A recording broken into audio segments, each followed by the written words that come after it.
Charlotte, our continuing coverage of the 2026 Atlantic Coast Conference Baseball Championship. Game 2 of day 2, the second round action. 12-seeded Stanford still here. They dismissed Cal yesterday, and we see the tournament debut of number 5 Miami here at Truist Field. Already one game in the books. The Cinderella run of Duke is over, thanks in part to Zach Jackson.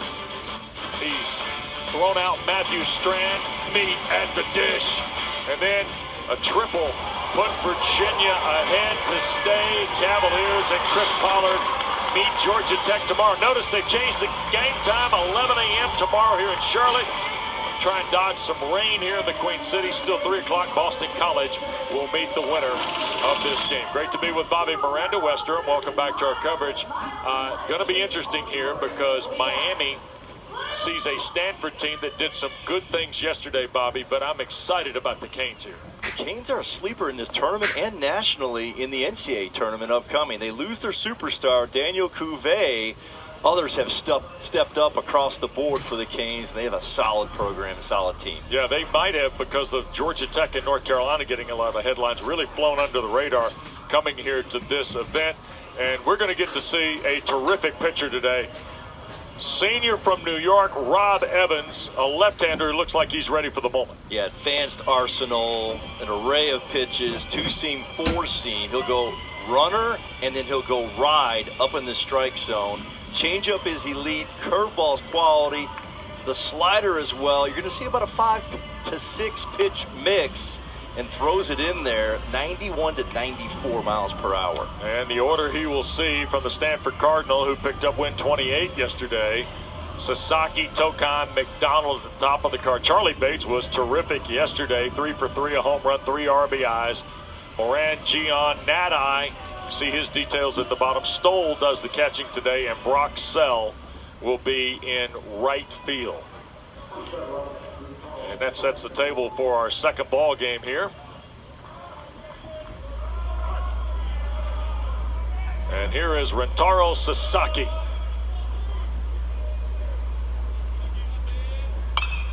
First pitch swinging, fouled it away. First pitch breaking ball right off the bat.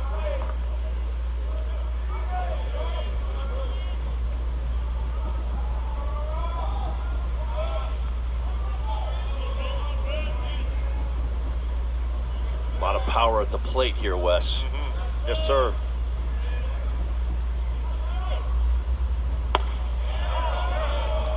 Low.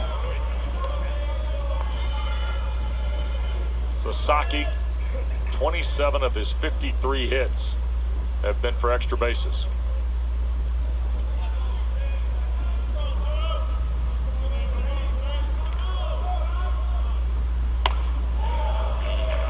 Slider from Evans.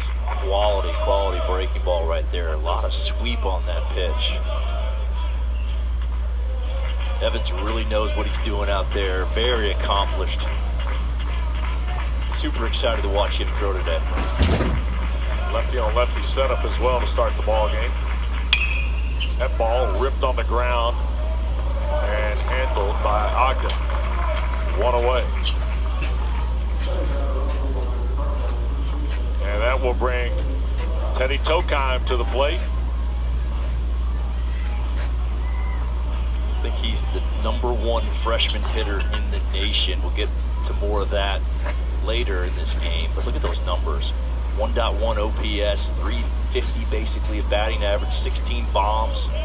That's the real deal. 35 strikeouts, 195 at bats. Gets the ball in play. Evans starts him away with a fastball. And when Tokan's right, he's hitting the ball through the middle of the field with power.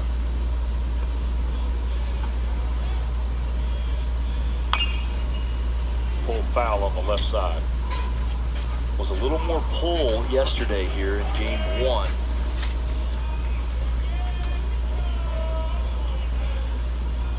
Needs to be a little more through the middle of the field. That's his strength. Drives the ball right center to left center gap. That's off the plate. Change up there. It's warm here today now in Charlotte. nearly 90 degrees, not a lot of wind. Humidity's up a little bit. As people work their way back from lunch here in Uptown, places of business. A little ballpark action here for them on a Wednesday.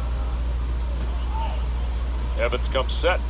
That's a fastball again off the plate, trying to work the outer edge against Tokheim, who's had a hit in 7 of his last 8. In that stretch, he's had 13 hits. It's just, again, there's been no let up. A talented freshman from Seattle. At the letters for a strike. Bobby, we see this more often than not now. A lot of guys go from the stretch. There's not a lot of wind-up guys anymore, are there? Not really. A lot of side throwers. They start sideways and then move it on out. There's one right back to the mound on 2 bounces. Well done by Evans to wait on the ball rather than cause chaos with the charge. That's a heavy, heavy two-seam fastball. 93 with almost 20 inches of horizontal break. That's like trying to hit a bowling ball with a broomstick when you make contact. Court McDonald steps in. McDonald in the ball game yesterday was 1 for 3, drove in a run and walked twice. Evans pops the mitt there with a slider. I like that nice little baby slider right there.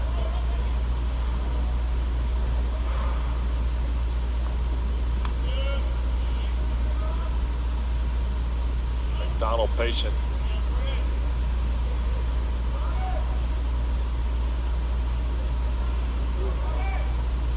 Almost a pitch clock violation by Evans, but ground ball instead to Ogden, and boy, talk about just pretty seamless. 3 ground balls from Evans. Miami comes to bat next in Charlotte in their first appearance at the tournament. And we welcome you back. Miami getting ready to step to the plate for the first time. Ogden, Galvin, Williams, the first 3. Alex Sosa started his career at NC State, and he's had a whale of a year for Miami. How about 16 home runs and 64 RBIs? A lot of power in those hands and that barrel of that bat. 462 in the last 2 weeks and 32 extra base hits on the season. He's been terrific. And the Miami 9 will be facing Andrew Shaw here of Stanford. Yeah, another left-hander right here. We've got the lefty matchup. Strike machine. 2.83 walks per 9. The standard is 3. He'll throw it in there at a high level. It's a good mix of fastball, slider, and change. Loves the breaking ball left on left. Look for that. Almost 40% of the time he'll throw that pitch to left-handers. That fastball running up to almost close to 90 miles an hour from the left side. 6'3" left-hander, 201-pound freshman, Sequoia High School outside of Atlanta in Woodstock, Georgia. Know that area well. Yeah. So here is Shaw's first pitch, and it is off the plate to Ogden, the second baseman. Scrappy player right here, Jake Ogden. Did a nice job for the Canes last year on their super regional run. It's in the dirt. It's 2-0. The fun thing about him, the fun fact is the fan club that he has. The Jake Ogden fan club. Heavy usage on the IG. Oh, on the gram. Doing it for the gram, huh? He's had a hit in 13 of his last 15. 2-0 in for a strike. Taking all the way.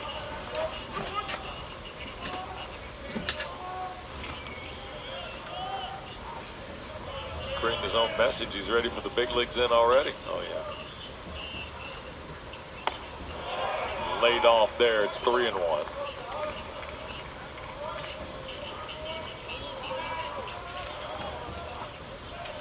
So here's Ogden with Shaw playing uphill to batter number 1. There's a strike on the 3-1. Chase the change in. We saw Duke aggressive, Virginia aggressive, Last night, clearly, Pitt was aggressive. Notre Dame aggressive. How will Miami be today? Fly ball to right. Chasing back is Sell, and he'll make the catch for out number 1. That's a good job of throwing it in there with a 3-ball count, making something happen. Talked about Shaw being a strike thrower. There's his usage.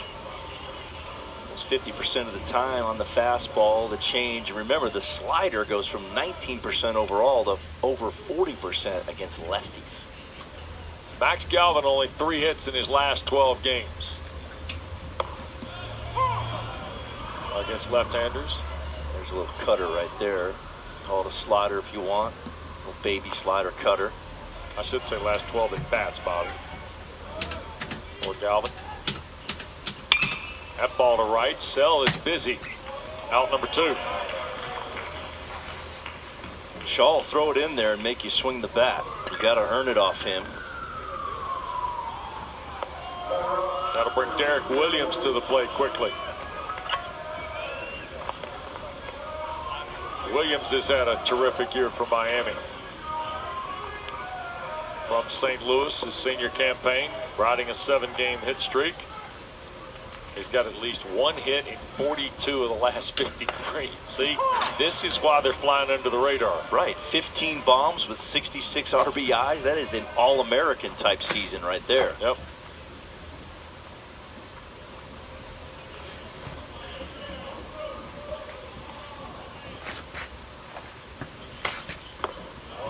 How about this, Wes? 360 in his last 2 weeks. Yeah. It's been interesting. You look at some of the breakout stuff on him. I mean, he's 6 for 10 in the last 5 games with the bases empty. All sorts of little. And you can find stats in baseball. We all understand that. But you start kind of picking how Miami lines up. And boy, JD has done a terrific job of building this lineup. Because remember, Alex Sosa's right behind this guy. Absolutely. Arteaga. 1-2. On the ground to Gian. 3 up, 3 down for Miami. When we come back, Charlie Bates, big star for the Cardinal yesterday, steps up to the plate.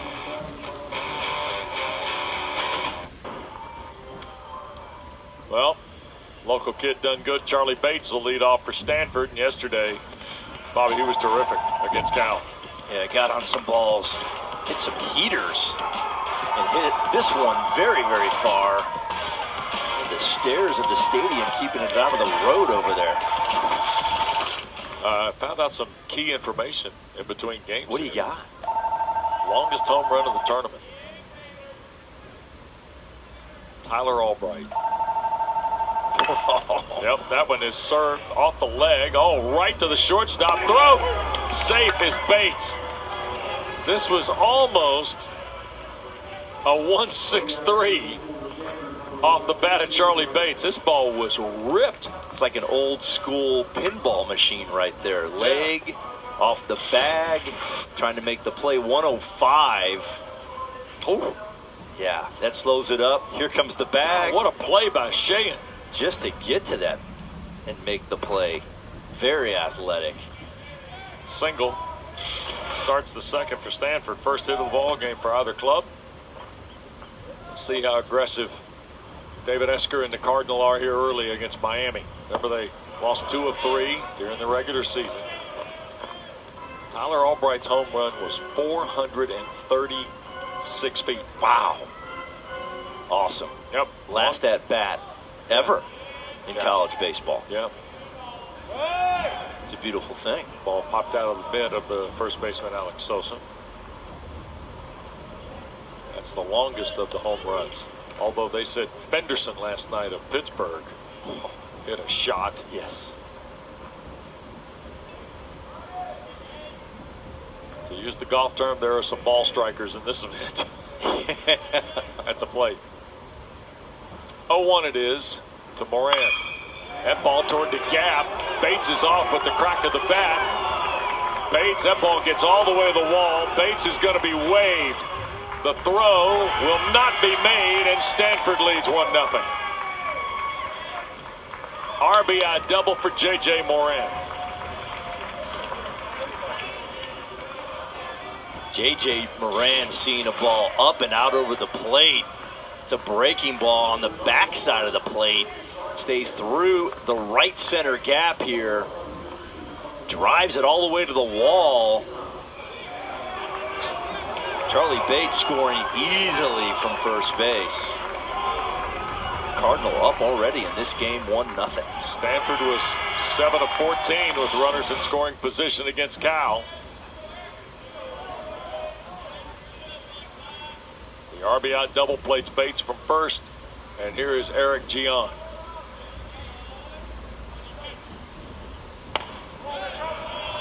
The fastball from Rob Evans. Gian from Fullerton, California. Gian was one of your favorite plays of the tournament so far from yesterday. Oh, unbelievable, wasn't it? Heck of a double play. Yeah, just amazing. Tagged the guy on the baseline and then made the sharp throw. Evans off the plate, 2-0. Gian has been hot the last 2 weeks, 364.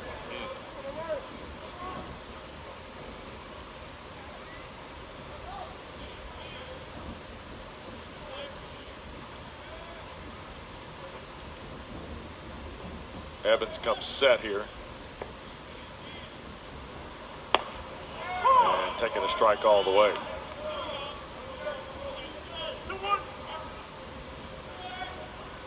You'll see Evans cross count right there. A little cutter to the zone. We call that a little to the zone cutter. Just a little wrinkle.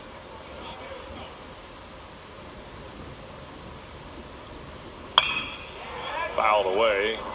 2-2 the count. That one got up in the executive area. David Esker, 9th season at Stanford.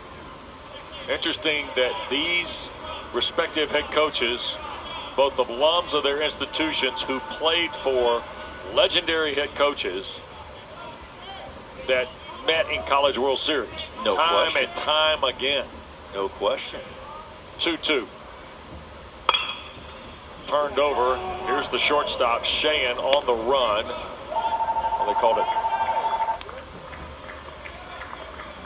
I'm not sure what's going on here. It might have had a potential injury there. So Gian is out. Oh. The bat. Yeah, the bat. His own bat tripped him up. Sure did. I'm not sure I've ever seen that before. He's retired 6-3 in all the games I've one. seen. Usually you throw the bat to the backside. It's never in the way when you're running. Yeah. Moran gets the third, by the way. Moran, rather. And now that'll bring Nat-Eye to the plate, the Aussie, who was terrific here yesterday. Chance for Stanford to scratch another run in.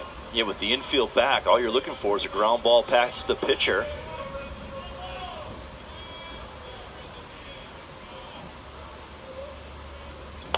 Off the plate. Another look at Jimmy Nat-Eye. How you want to start the game, Jimmy? Home run. Rocket. Yep. Dead center. Keeps that same approach right here. Cardinal Good things will happen for the Cardinal. Wearing the all-black lettering yesterday. It's a swing and a miss on a slider. That's nasty. It is really good. Very good. You're just running out of barrel in there. All you've got is handle. Bats can only be so long, Bobby. Gets kind of narrowed also. Yeah. It's hard to hit it with the handle, right? Exactly. You can hit it. Probably not very hard. 1 ball, 2 strikes, and now timeout asked for. An equipment issue. And you got to re-gear.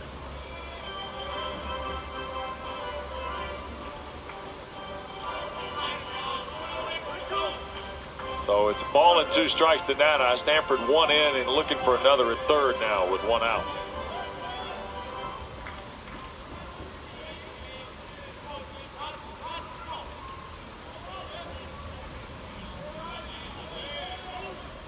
Boy, Evans wanes the clock.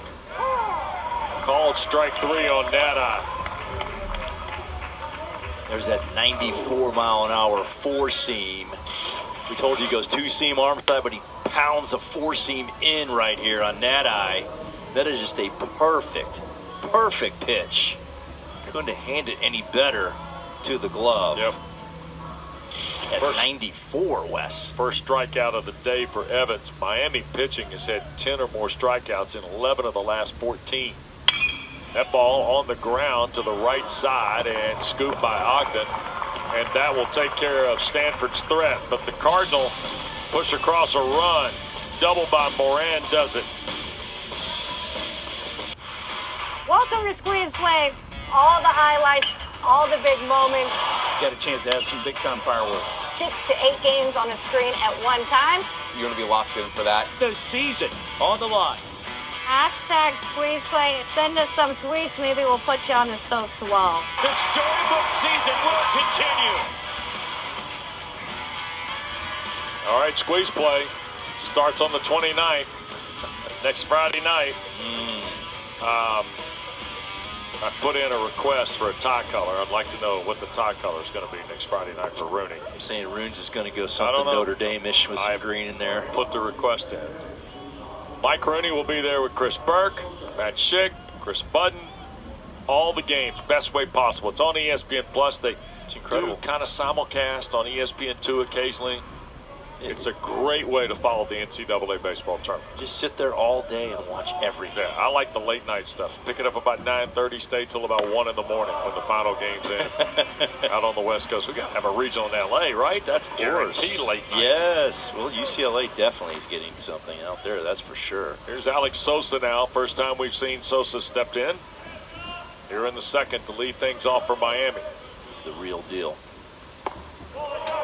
Pitches away to Sosa. A lot of thunder. 23 RBIs in the last 12 for Sosa. And a 462. 462. He is the real deal because he has a lot of thunder and power and hits for a high average. I mean, he's a guy that could play in the big leagues. Soon.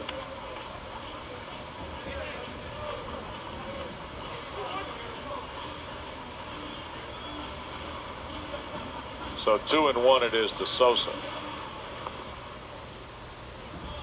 Start looking at his numbers, man. It'll start spinning.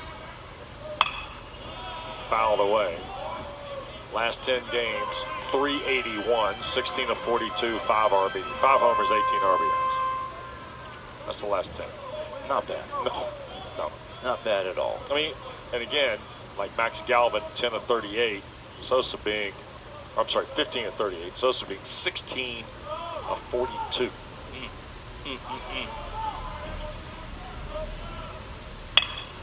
Rolled over toward Gion, or I beg your pardon, that is the shortstop, Bates, with the shift on. Sosa is retired 6-3 on the right side of the infield. Hey, look, it's Cohen Gomez. He's warming up again. Well, remember their system. We talked about it yesterday. Right. They staff it every single game. So you're going to see several pitchers get in this baseball game. But Cohen Gomez might have warmed up 4 times yesterday, Bobby, and never came in the game. Now, if he comes in the game, we will report the news. That's our job. If he warms up again, we're not going to talk about it because he warmed up 4 times yesterday. Yes, he did. Got a good bullpen in yesterday. Yeah, he's ready to go. He ought to be fresh. Yes. Well, maybe not. He's loose. He threw a simulated game in the bullpen. Alonso Alvarez, the Miami catcher here with now, and Dubovic gets a bat, the designated hitter. This is Dylan Dubovic. Miami's got 11 home runs in their last 6, including that shot. And a strike called on Dubovic. Quickly a ball and a strike to the freshman from Coral Springs, Florida. He's been in the starting lineup 4 times in their last 10. 5 for 17 in that stretch is Dubovic. Dubovic hitting .455 versus left-handed pitching on the season with a 1.4 OPS. I mean, hard to get out if you're left-handed versus Dubovic. Ball off the plate, now 3-1.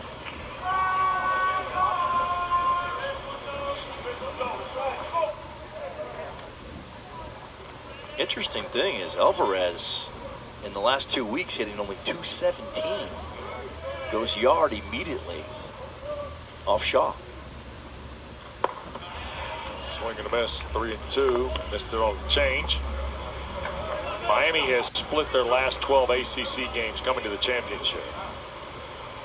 They lost 4 conference series on the year at Florida State, at Duke, at NC State, and against Boston College at home. That was really when the Eagles announced kind of who they were going to be this year. Right.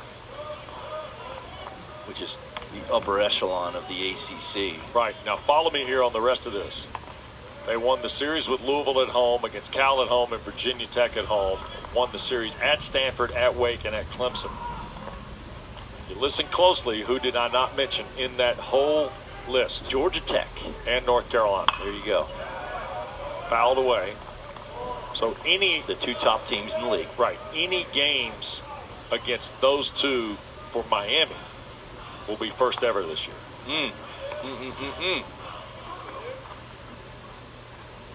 It's a two-edged sword on that because you don't get the RPI points either. Let's say you lose 2 out of 3. Yeah. You jump 10 points in the RPI. Yep. Dubovic battling full count still. If you even play 3 games against the top 2 or 3, 4 team in the country, it helps you. Yeah.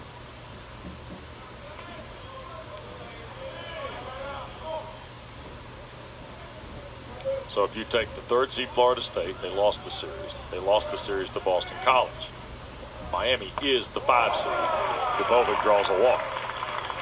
So after the Alvarez home run, Shaw walks Dubovic.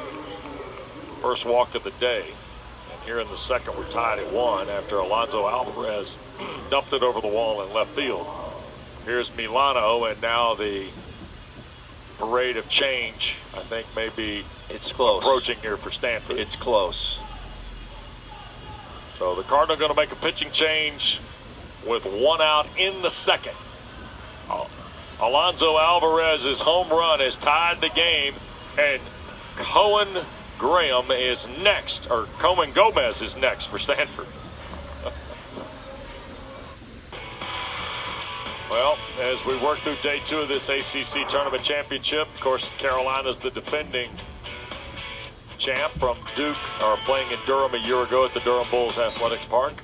Georgia Tech's led by 3 Golden Spike semifinalists.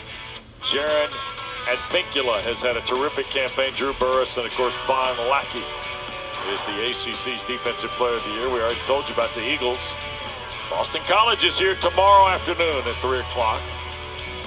They'll meet the winner of this game. And we continue on. And new pitcher for Stanford. Bobby told you, might be a staff game. They're all staff games for Coach Esker, and the sophomore from Anaheim Hills, California, is Cohen Gomez. 27th appearance, 37 2/3, 38 hits, 50 Ks, ERA just south of 6, and a 4-2 campaign for Gomez. Yeah, 50 strikeouts, 37 2/3. Fastball changeup guy. Really good changeup. Tall dude on the mound. Almost a 7-foot release when he throws the ball, which is a top 10 percenter on that release height. Right. Like you're coming off a mountaintop when he releases the ball. And he gets Milano to start, freshman from Miami. Batting in the 7th spot here for J.D. Arteaga. You got a runner on with Dubovic, who was there, issued the walk.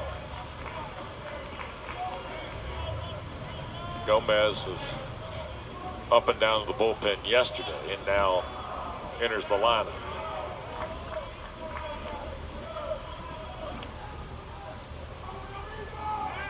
Throw back over to first.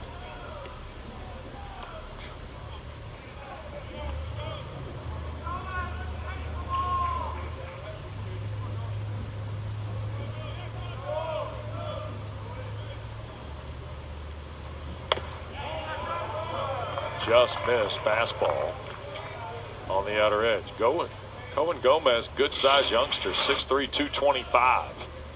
Look at that, right over the top. That ball's just a little bit off the plate. There's a strike. Another fastball. That arm slot's like the old school Iron Mike, right on top. Boom, coming off the high release. Spinning that four seam. And that ball dropped down. Tried to throw the slider and missed, so Milano's aboard. Back-to-back walks issued by the Cardinal. Runner at second is the property of Andrew Shaw. Gomez now responsible for Milano. And here's Vance Shayen, the shortstop, batting for the first time. 264, a couple of homers, 25 RBIs for the 8-hole hitter.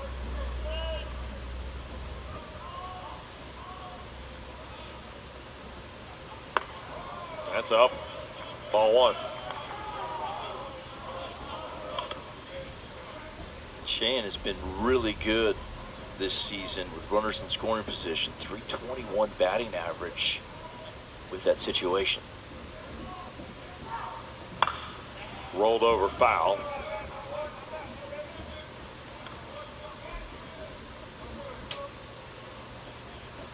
And so Debovic back to second, Milano to first. There's one out here in the second.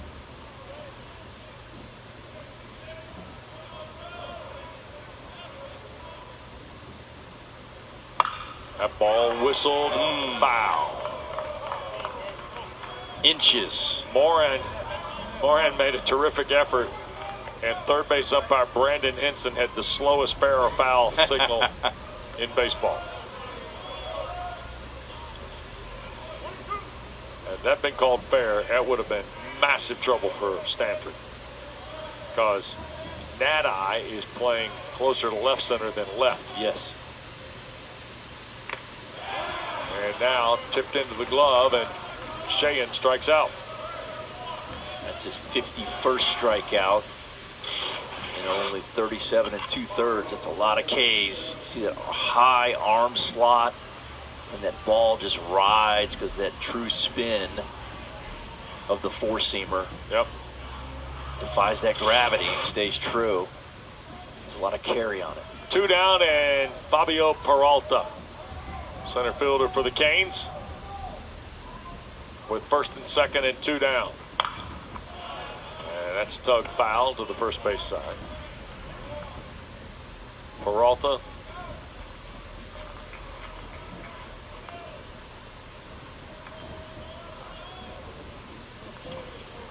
last 10 games is 261 with 3 RBIs. Drawn 5 walks, struck out only 4 times. That's off the plate. 1 ball, 1 strike to Peralta. Gomez loves to feature that changeup to left-handed hitters, especially in this situation. Runners in scoring position, he throws it almost 60% of the time. There it is. Look at that. It's a good pitch. 1 ball, 2 strikes to Peralta all of a sudden.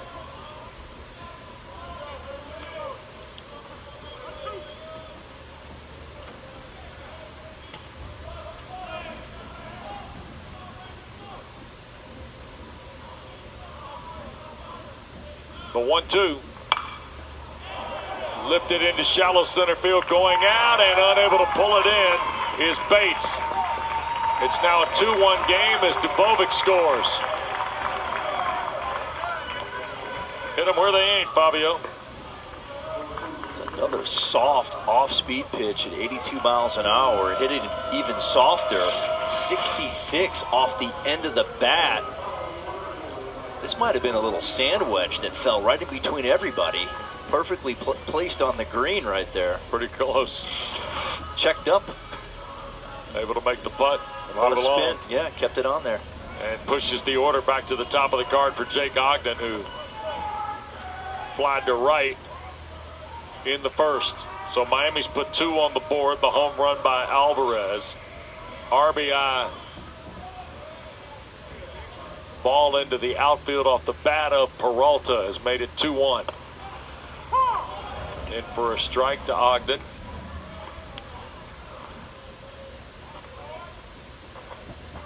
Canes come to the event packing a lot of offense. The runners at the corners here. Runner at first goes, fouled away. Peralta was 7/8 of the way to second before the bat was swung. Yeah, they're not paying much attention to him over there. See, he's got 11 steals and 12 tries. Opponent's 4 for 4 on the season versus Gomez stealing bases.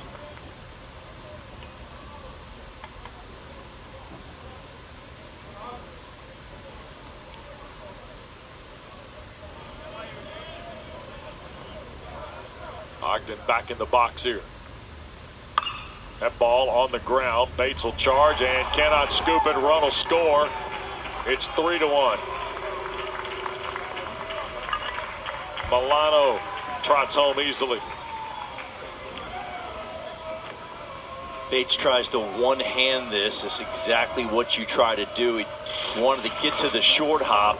Didn't quite get to that shortstop. You got to go down through and out to that baseball. Watch, it comes up and the ball stays down. 6 inches or less, those are the easy ones. Anything over 6 inches to 3 feet, that's that tweener. It's basically like going to Vegas and pulling the slot machine. Just trying to see what happens. You know, you get lucky and sometimes you don't. Right there, he didn't. An error on the shortstop, Bates.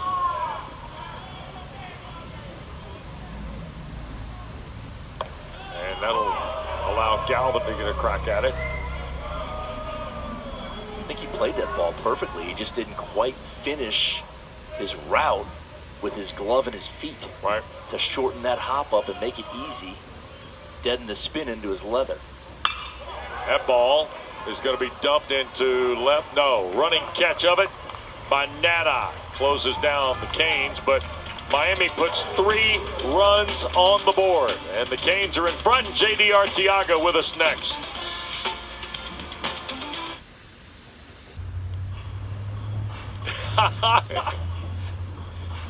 We welcome you back to Truist Field in Uptown Charlotte. Miami put 3 runs on the board in the second, and J.D. Arteaga, man, I'm getting old. I remember the one-hitter against Georgia Tech in 1996.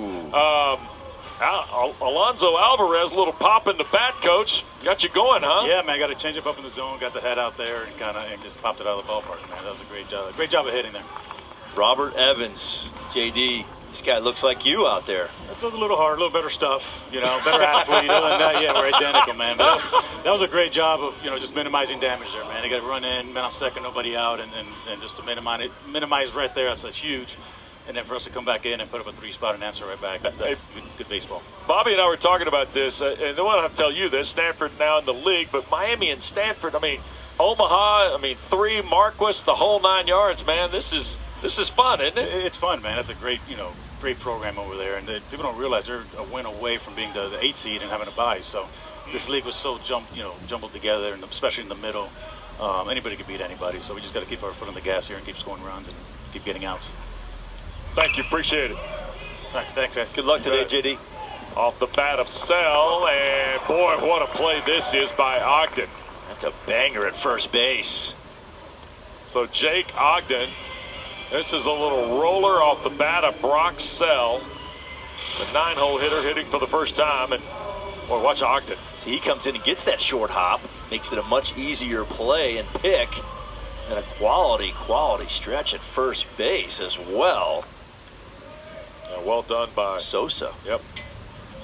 And here is Sasaki to bat for a second time today. Miami 3, Stanford 1. We're in the top half of inning 3. This is game 2 of the second round. 2 more games still to come tonight here in Uptown Charlotte. Mike Farron and Devin Travis will be here for Notre Dame and Virginia Tech, scheduled to start around 5 o'clock, and then a 9 o'clock start tonight for Pitt and Wake Forest. Panthers were 16-8 winners last night over Louisville. Trey Fenderson 3 for 5, 2 homers, 7 RBIs, and that was only bested by what Caden Smith of Duke did in the first game of the tournament. when he had 8 RBIs. Insane. Yeah. He was crazy in that game. He was on one. On a heater, Yep. I guess you would say. Fastball pumped in there by Evans to Sasaki, 1-2. That's 94, Wes, right there. Up. Sasaki waits. Call strike 3 at the letters. That's the second strikeout issued by Evans. 2 away in the third. Robert Evans, kind of guy you're going to see on TV here in a couple of years at the MLB level. It's just a smooth, beautiful left-handed arsenal right there. Command both sides of the plate. That ball toward left, foul. He throws an easy 94 from the left side. It's beautiful. Very athletic.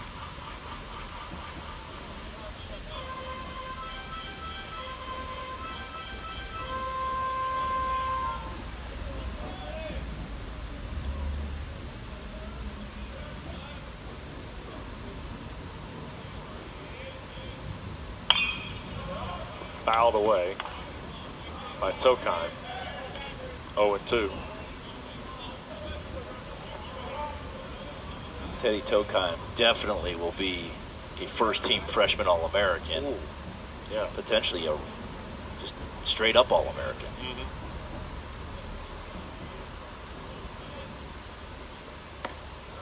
Ball popped through the mitt of Alvarez. 1 ball and 2 strikes it is to the rookie from Seattle.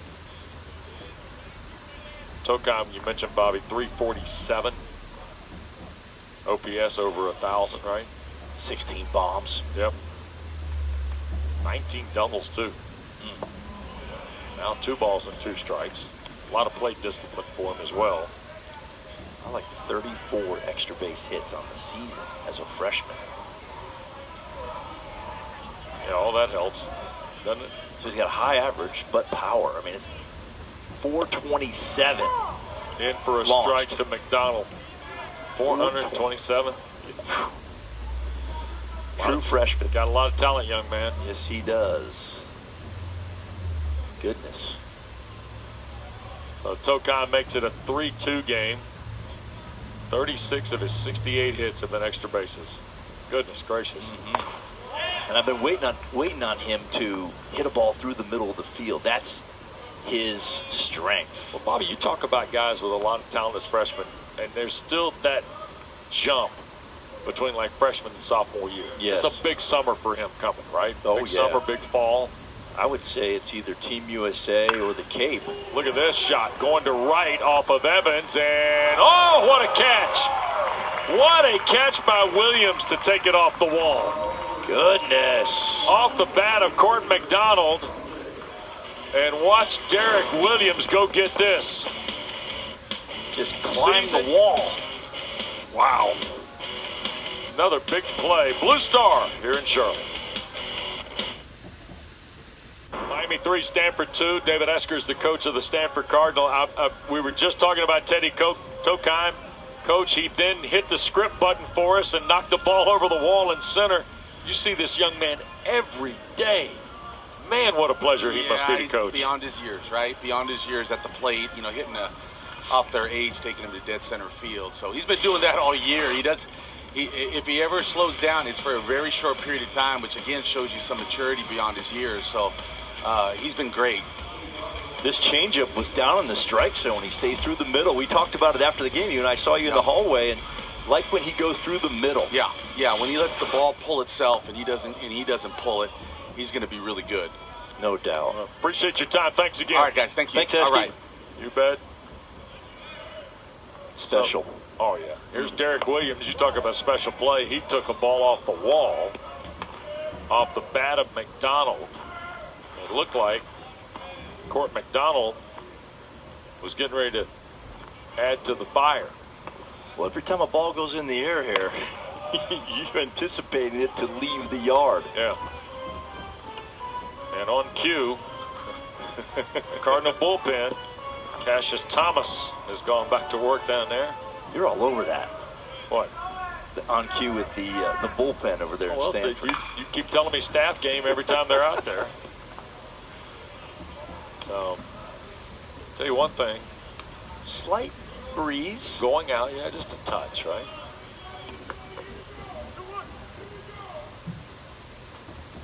Here is Williams now with a 2-1 count. Heating up right now, too. What's the real feel right here, Wes? What are we looking at, about 92? Well, maybe the humidity was starting to move up a little bit. Although apparently our producer, Tom Schofield, and our director, the legendary Steve Turnberger, were just fine. That ball pushed by Williams past the diving first baseman Tokheim into right field. Apparently it's 64 and lovely in the truck. They're asking for jackets down there in the truck. Right. It's a single.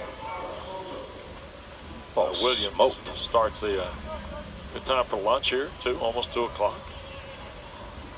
Join the ball game. Yeah, excellent. Yeah. Cutting school. Something cooking right here. Up the ballpark. Big hitter at the plate. Yeah, this for guy, the Canes. You got to be careful here. And like anybody who coaches baseball, David Esker knows that Stanford has had a couple of opportunities here. Couldn't get the run in from third, right? Back in the second inning, you had the RBI double off the bat of Moran. Couldn't get that run home. Then the ball on the infield that Bates couldn't handle. Now, those are the kinds of things that, you know, can be trouble. Here's a potential ground ball, 4-6, and will not get the 3. Sosa will reach on the fielder's choice. Knock down Williams on the force for out number 1. Those 4-6 threes are the toughest to turn. You're going away, going back and forth with the throws. This is a slow developing play because everybody was playing all over the place. Right. Gian was out in the outfield. Not really double play depth. That's what happens sometimes when you have those shifts and you play deeper now. Whereas back in the day, you used to always play 2 steps in, 2 steps over. There's a ball hit the dead center field. McDonald going back. That's off the base of the wall at 400 feet. Stopping at third. There's going to be Sosa. Alvarez has got a home run and now a double.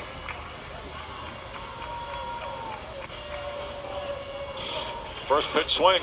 Just jumps on it. And again, at the belt, slightly above. You get the ball in the air here in Charlotte, North Carolina, it will carry. Third hit allowed by Cohen Gomez. And Stanford going to make another change. So we'll step aside. The new Cardinal pitcher, Cassius Thomas, is next.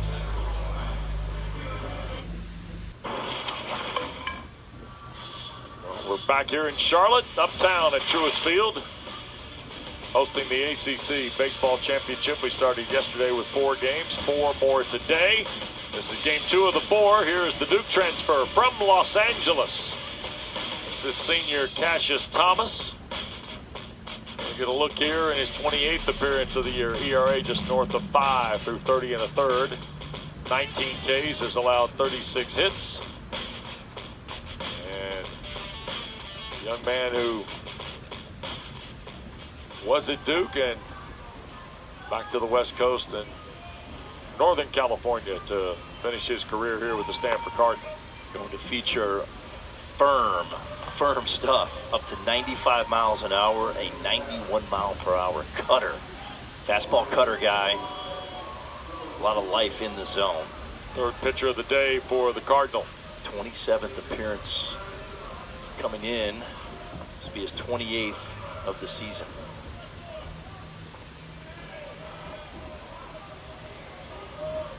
Dubovic, who walked and scored an inning ago.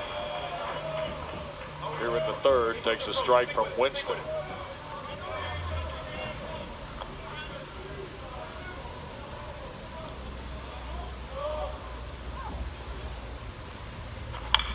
There it is.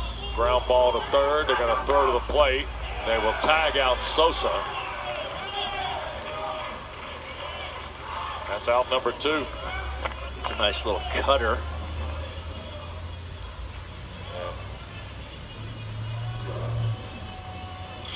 That's a tough read right there. They're on contact play. You just go immediately on contact. That's the choice on their offensive strategy. As soon as the ball's down angle, you take off. That's a preset situation from the third base coach. Sosa knocked down 5-2 at the plate for out 2. Up and away from Winston. Milano, who walked and scored an inning ago.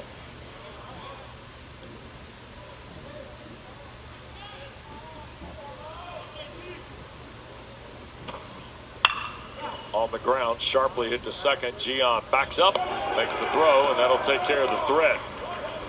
Well, Winston comes in, sets him right down. Good looking stuff right 3 there. pitches does it. Miami still up a run going to the 4th.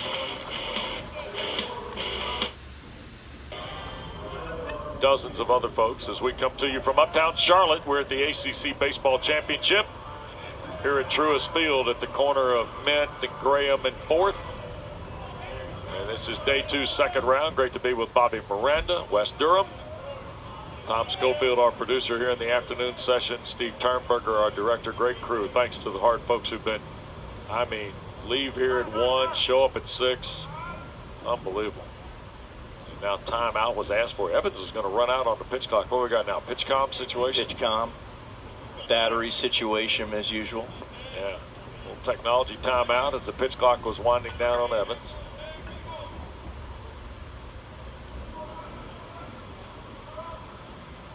So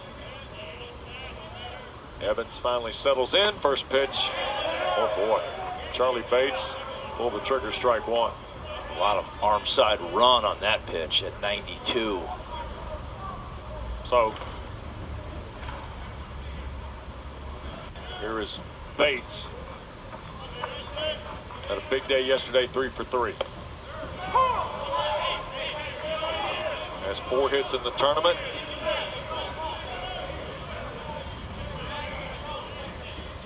Now it's 1 ball, 1 strike.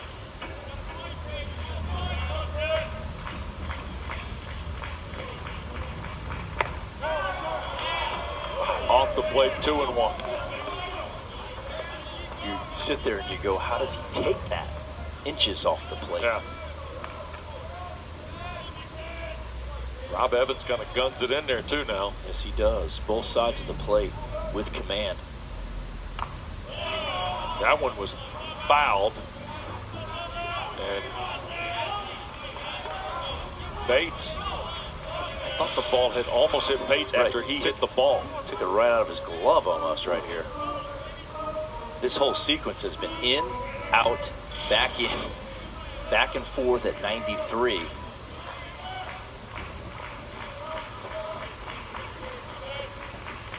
That ball away. Off the foul against the fence. 1 and 2. Doing a great job of fouling some pitches off, working this count, battling, scratching, clawing to stay alive.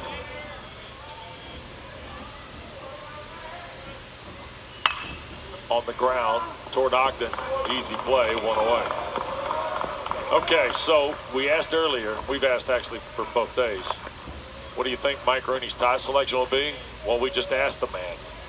So there are the, roughly 8 ties. Look at the sock combinations. I don't know what we're doing with Daffy Duck socks, Tasmanian Devil, or Marvin the Martian. That Yoo-Hoo sock combo with the gold tie's got an eye. I like the gold on the end, all the way on the right for day 1. That would be my choice, my recommendation. You know what, Rooney? I'd tell you what I'd do. I'd let America speak, son. I'd create a poll. No doubt. Create a poll on social media. Let America tell you, Rooney. Maybe on the gram. And then you know what? Do it on the gram. You can do it on the X. And then you can defend yourself against Button and Schick for their commentary. That's what I would do. KB, I love the sock She knows combo. fashion. Yeah. Chic. Chic's a well-dressed man. Oh, yeah. But I'd put it on I'd let America voice their opinion for you, Rhodes. Sock and tie. If you're asking, you might not be. Here's Moran. Notre Dame grad. Got to go with the gold tie. Oh, see, to there start. you go. Yeah. Playing the Golden domer. Yeah. Yeah. Arizona State's kind of more of a brighter yellowish, not gold, right? Yeah, that's true. Yeah. But he is a ND grad.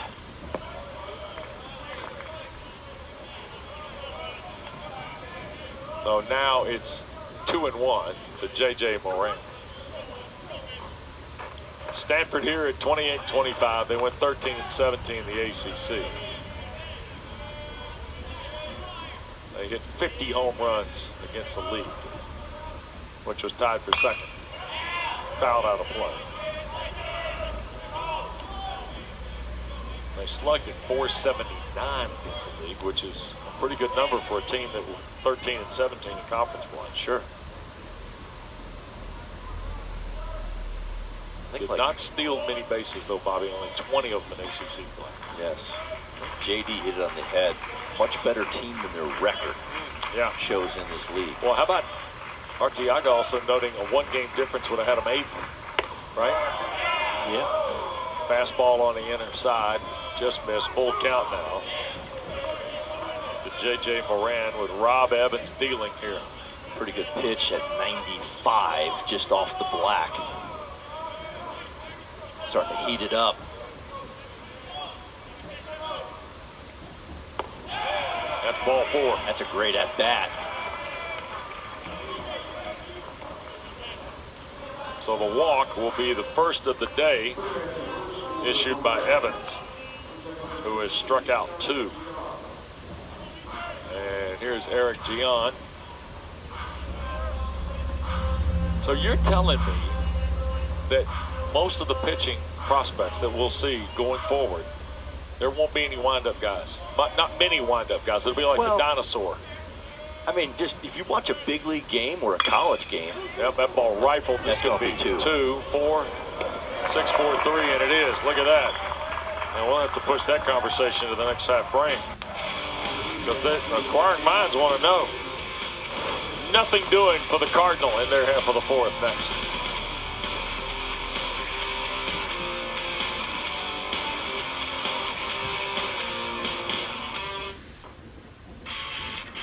Well, you know there are Canes everywhere, right, Bobby? Yeah, look at that. Yesterday at Charlotte Christian School, J.D. Arteaga and the Canes went through a workout. By the way, Charlotte Christian just wrapped up their 18th state baseball title here in the Queen City area. And that is Greg Olson, former Panther, former Cane from New Jersey, who's also a middle school football coach at Charlotte Christian, and J.D. Arteaga. That's some big Team photo, all sorts of stuff, huh? big-time alums right there from the U. Olsen spent a few moments with the team. Canes everywhere, man. And Miami 3, Stanford 2 as we work our way to the bottom of the 4th here in Charlotte. Ground ball. Gian across the body. Tocom, nope, came off the bag. It'll be an error, I believe, on Eric Gian for the throw. See what happened on this throw as it pulls Teddy Tocom off the bag. Just a routine play. I don't know. He might have been on the bag right when he caught it and then went off. No movement from the Stanford Worth another dugout. look. David Esker.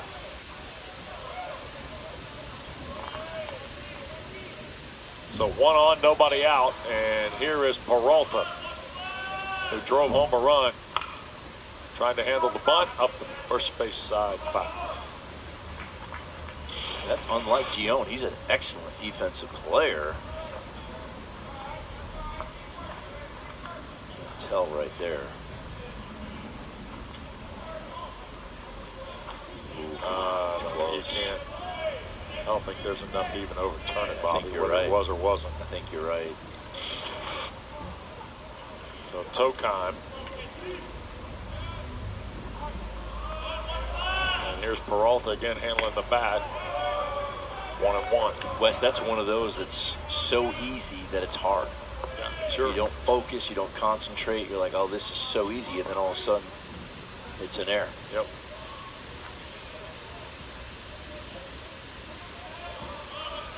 Peralta again shows bunt. Takes the strike as he tried to make the play. 1-2. He was trying to bunt that. It was a very lackadaisical effort to do so. He's just punching at it late. He's out there early. You want to bunt it down on the ground, don't you want it to hit the bottom of the bat almost? You want your hands out front. Yeah. He's going to swing here, I think. We'll see. Yep. Pitches away. Curve from Winston.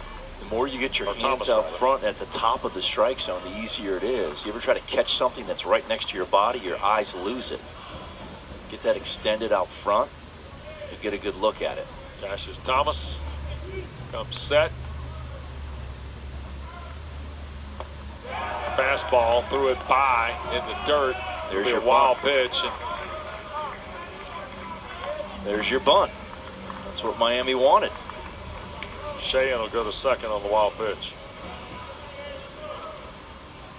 Just like they drew it up, Wes. Yeah, yeah.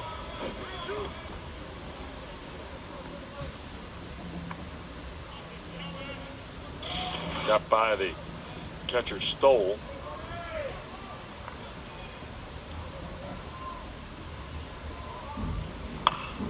Chopped right at the plate. Stays 3-2.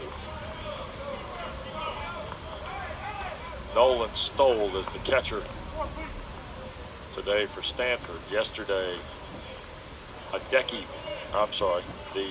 Luke Lavin was the catcher. Hideki Prather was the leadoff catcher from California, who hit a home run. Outside on the full count, ball 4. So now, without putting a, they've only put the bat on the ball once, and they got 2 runners. And they turned their lineup over. Yep. Now they're at the top. And here comes Ogden, Galvin, and Williams. Go from nobody out and 2 on. Yeah, you go from a hitter that's hitting 154 in the last 2 weeks to a hitter hitting 333 in the last 2 weeks. Yep.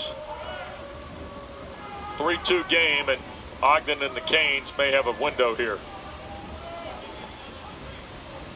Reached on the error by Bates, and now the bunt up the third base line, and they'll get the out at first. Sacrifice, though, will push Shea into third and Peralta to second. That's textbook execution right there by Ogden, making the third baseman J.J. Moran field the ball. Look at the hands, they're out front.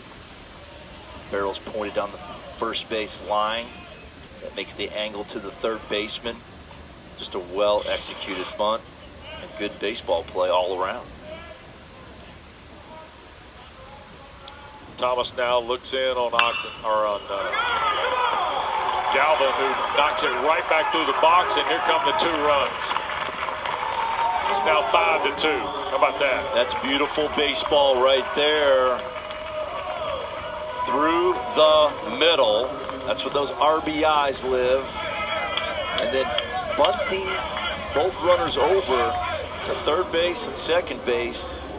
Now a knock is 2 versus 1. Sure is. So you go back, tack on the error. They got Sheehan aboard. The walk to Peralta. The bunt by Ogden, which is lovely. And now Galvin, first pitch swinging, just bangs it right back through the middle. That's some quality tack-on runs right there by the Hurricanes. There's the dangerous Derek Williams, by the way, with 15 homers. And he'll first pitch swing again. Long throw, and they'll get him. Heck of a play by Bates here. No doubt. Very athletic in the 6-hole. So that's 2 away. Threw this on the run, going toward the foul line. Watch how he throws across his body. His foot in the ground. I mean, this is from a sidearm throw from deep in the 6-hole. Nice job by Bates. So with 2 outs, Miami, by the way, all 5 runs have been produced by the bottom 5 in the order. Here's Sosa with 2 down and a runner aboard in Galvin. Looks at ball 1. And Wes, this is their guy. Sosa really has stepped up along with Williams since Cuvée went down with his injury. That's right. It's going to be a draft, a high draft.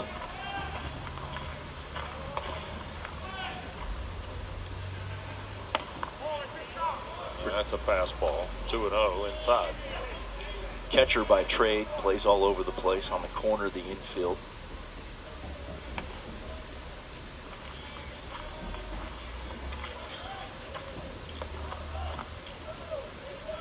Two down in the Miami 4th. 2 in for the Canes and looking for more. Sharply hit up the first base side, foul.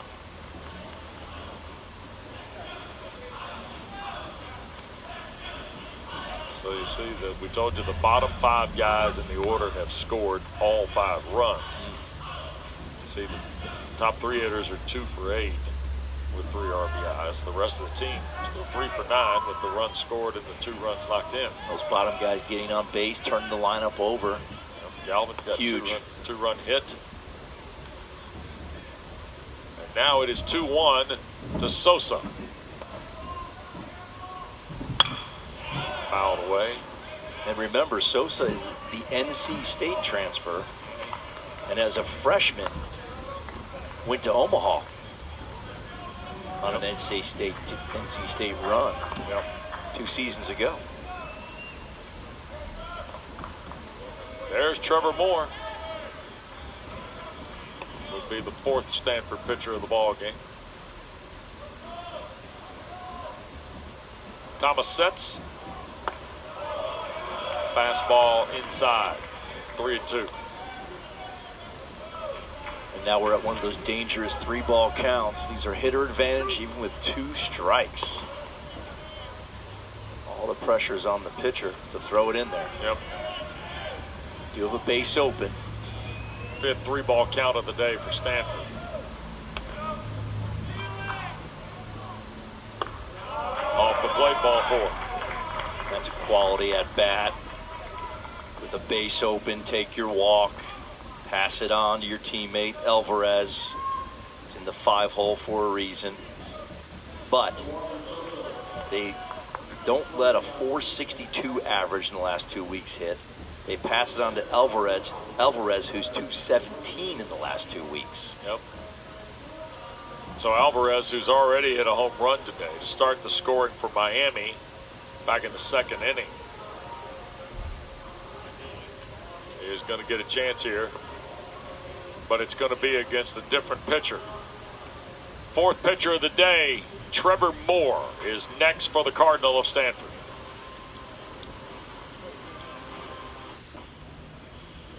Oh, we got the numbers here.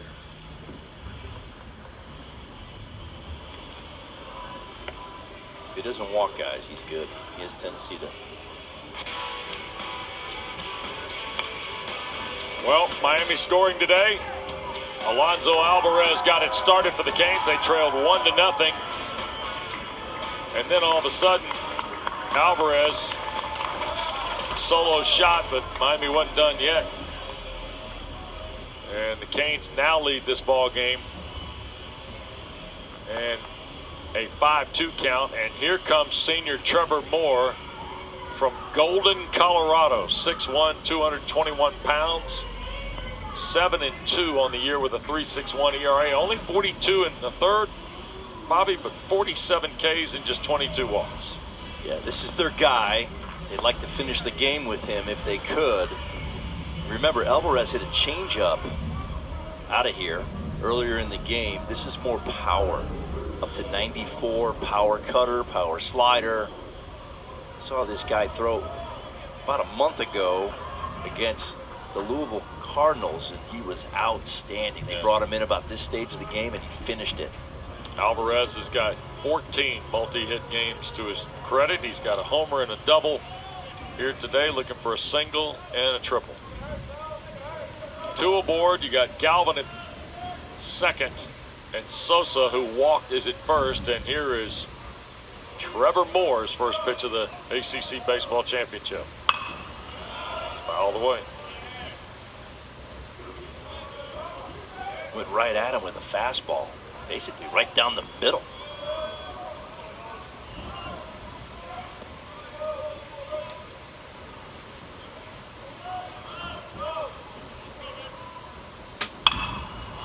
Lifted,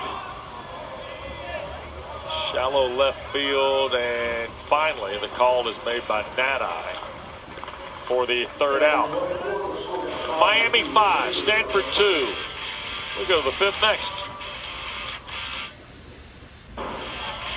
Well, David Eskers gathered the Cardinal, who at 28 and 25 and 13 and 17 coming to the tournament out of the ACC, probably have to win the event to go to the NCAA tournament, Bobby. So down 5-2, and they're in the 5th.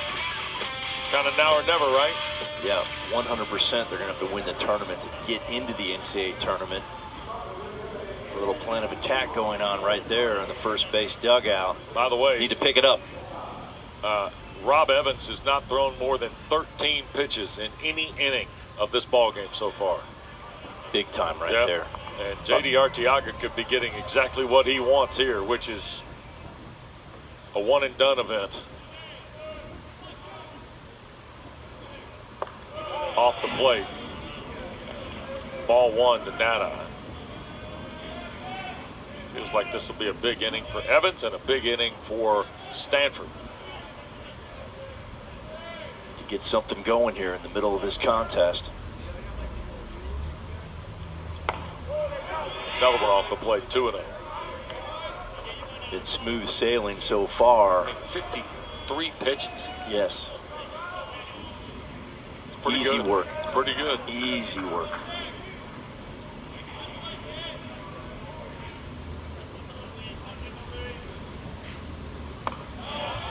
Three and 0. Evans has lost his spot. Strike thrower.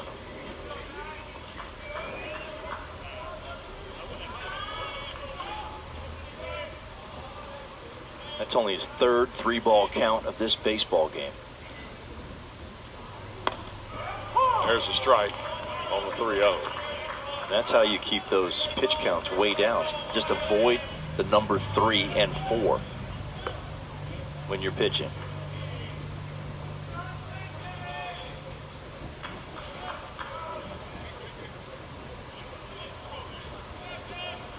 (3-1) off the plate, ball 4, 5-pitch walk. Donata starts the 5th.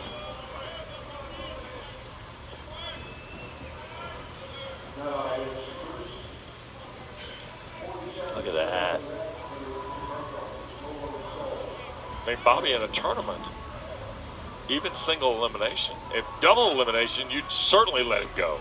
For sure. But even in a single elimination here, you could menu this out like you would a regular season game and just let it go, because you've only got to win 4 times to win the championship. If you can get your pitchers to throw 16 or 15 pitches an inning, you are just loving life, right, as a coach. Yeah. Here's Nolan Stoll. He's well below that. Bounced to second, first time up. That's what to do. 1-1. Oh, good heavens. Hard on himself right there. Right. True head punch. People talk about it. Not often do you see it. 1 ball, 1 strike to Stoll. Foul back.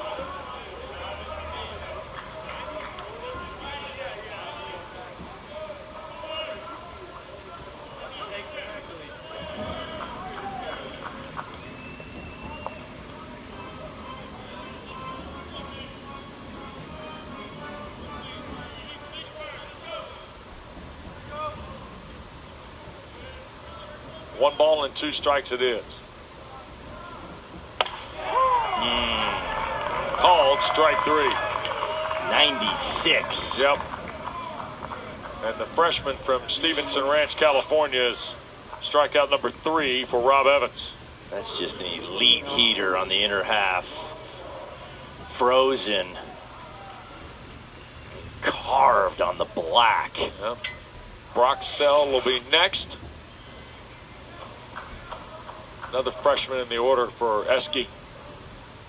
Hard to hit that pitch fair. Keep it fair, you might jam yourself. Got to pull your hands in to work the barrel. And if you barrel it, you pull it foul. He is popping the mid at 94 too. Yes. I mean, came out throwing 92, 93. Now he's up to 95, 96 yep. from the left side. Well, you know this. You had guys that you tutored who got better as the game went on. That's a slider for a strike. I mean, the 1% are the kind that go, 92, 93 to start and are 96, 97 yes. at the end. Just getting warmed up. Yep. 41 strikes and 62 pitches for Evans. And that is called strike 3. He is painting. Yep. Painting that away from arm side fastball, that glove side fastball to lefties and righties. He had struck out 2 in the first 4. He has gone back-to-back here in the 5th. And now Sasaki, who was called out on strikes 2 innings ago, bats with 2 away. His fastball command is a thing of beauty today.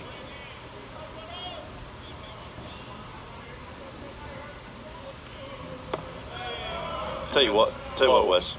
When you're calling a game like this too, been in that dugout calling a game, right? It's like you're playing a video game, right? Because you call it, it's executed, then you move on to the next thing. It's like you got the little button control, and you're playing a video game with that kind of command. The B button, the B button. Yes. Don't throw an X at you. Tried to dump the slider in there. It's 2-0 to Sasaki.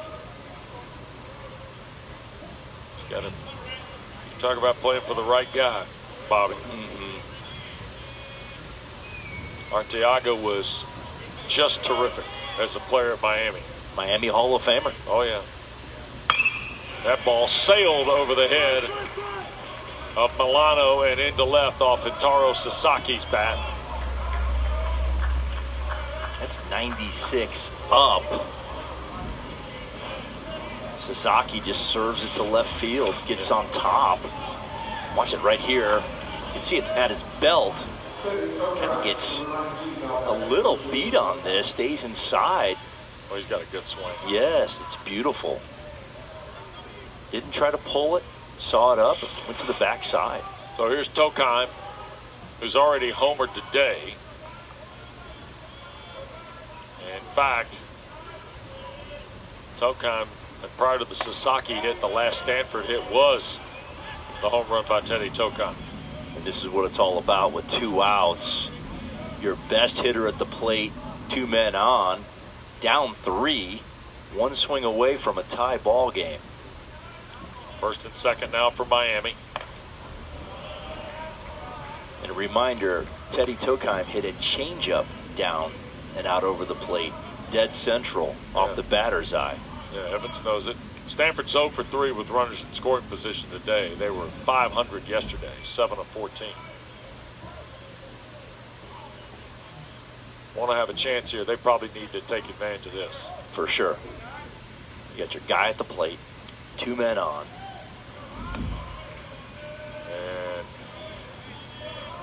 Tokheim stepped out. Got an array of signals. And now time asked for by Miami. And we're going to get a pitch calm.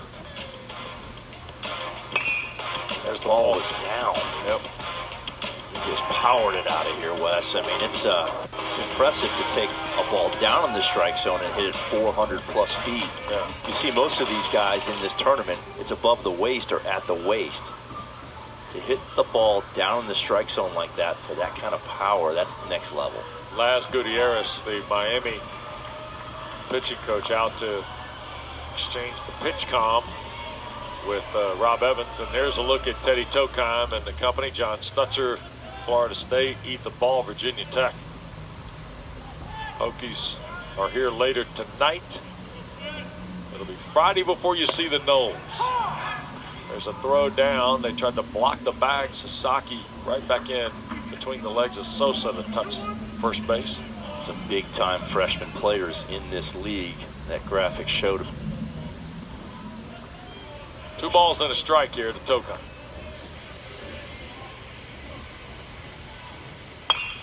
Whoa.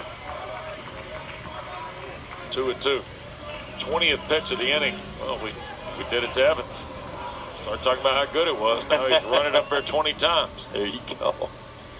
It's all in the booth. That's right. We're predicting everything up here. 2-2, 2 out. Tokheim waits. Struck him out. How about Evans? Struck out 3, allowed 2 base runners on 1 hit. Boy, oh boy. Huge strikeout right here. Fastball up in the strike zone. Teddy Tokheim, the soon-to-be All-American, and Robert Evans takes him down in a big situation for the Canes. Series from Omaha. And we're at the ACC Baseball Championship in Charlotte with Bobby Miranda, West Durham. Delighted to have you with us at Truist Park. Game 2 of the second round. And the pitch from Moore is up to Dubovic, who starts the 5th here for Miami. Canes 5, Cardinal 2. And now 1 ball, 1 strike on a big swing and miss against the slider. Take a hack. He wanted to launch that on the road. Miami 5 runs, 5 hits. Stanford 2 runs, 4 hits, 2 errors from the Cardinal.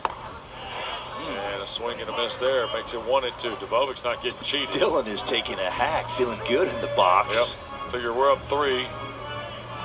We'll give it a run. Yes. Let it fly, big man. World-class eye black. And now, flip the ball right over the top of Moran at 3rd to lead off the 5th. 2 huge hacks, then in 67 served into left field off the barrel. We told you about the College World Series in Omaha. Here's the way D1 Baseball projects the national seeds. This was Monday, and obviously they'll have latest projections following the conclusion of this busy weekend in college baseball. Anything catch your eye there, Robert? I think Georgia Tech should be number 1. If Georgia Tech wins this tournament, I think they will be number 1. Okay. Look at what they've done. They beat Georgia. Yep. They won a game on the road at North Carolina. Everyone else matches up quite well, I think. But I think Georgia Tech, split with Auburn, 1-1 midweek. Took 3 from Florida State, right? There you go. Yep. I mean, I feel like that's the best resume in the country for me. By the way, the Tech-Georgia game in Atlanta this year at Truist Park, the home of the Braves, drew 20+ thousand again. Yes. It's always a great event. Oh, it's been an unbelievable event. And 20-odd years ago, the Jackets and Georgia got together to do it for charity as part of their 3-game set they played every year. Now it's just the 1 game. Yes. And you see what it did for the resume of Georgia Tech. It's also what it's done for charity in the metro Atlanta area for Children's Healthcare of Atlanta and some other folks. There was some post-discussion after the game that it might not continue. That would be unfortunate. That would be incredibly sad for not just the schools and the fans, college baseball in that marketplace, number 1. Yes. But also the young people and the young children that it has helped serve through the charitable events of CHOA and others. Did you notice the Yellow Jackets record of 19-6 versus the top 25? Yeah. I mean, look, and you're going to hear a lot about Georgia Tech and Carolina the next couple days. The team at the plate right now is capable of winning this event. No question. Yeah, they've got the pitching today from Evans so far to perhaps set a table to be there on Saturday or Sunday for sure.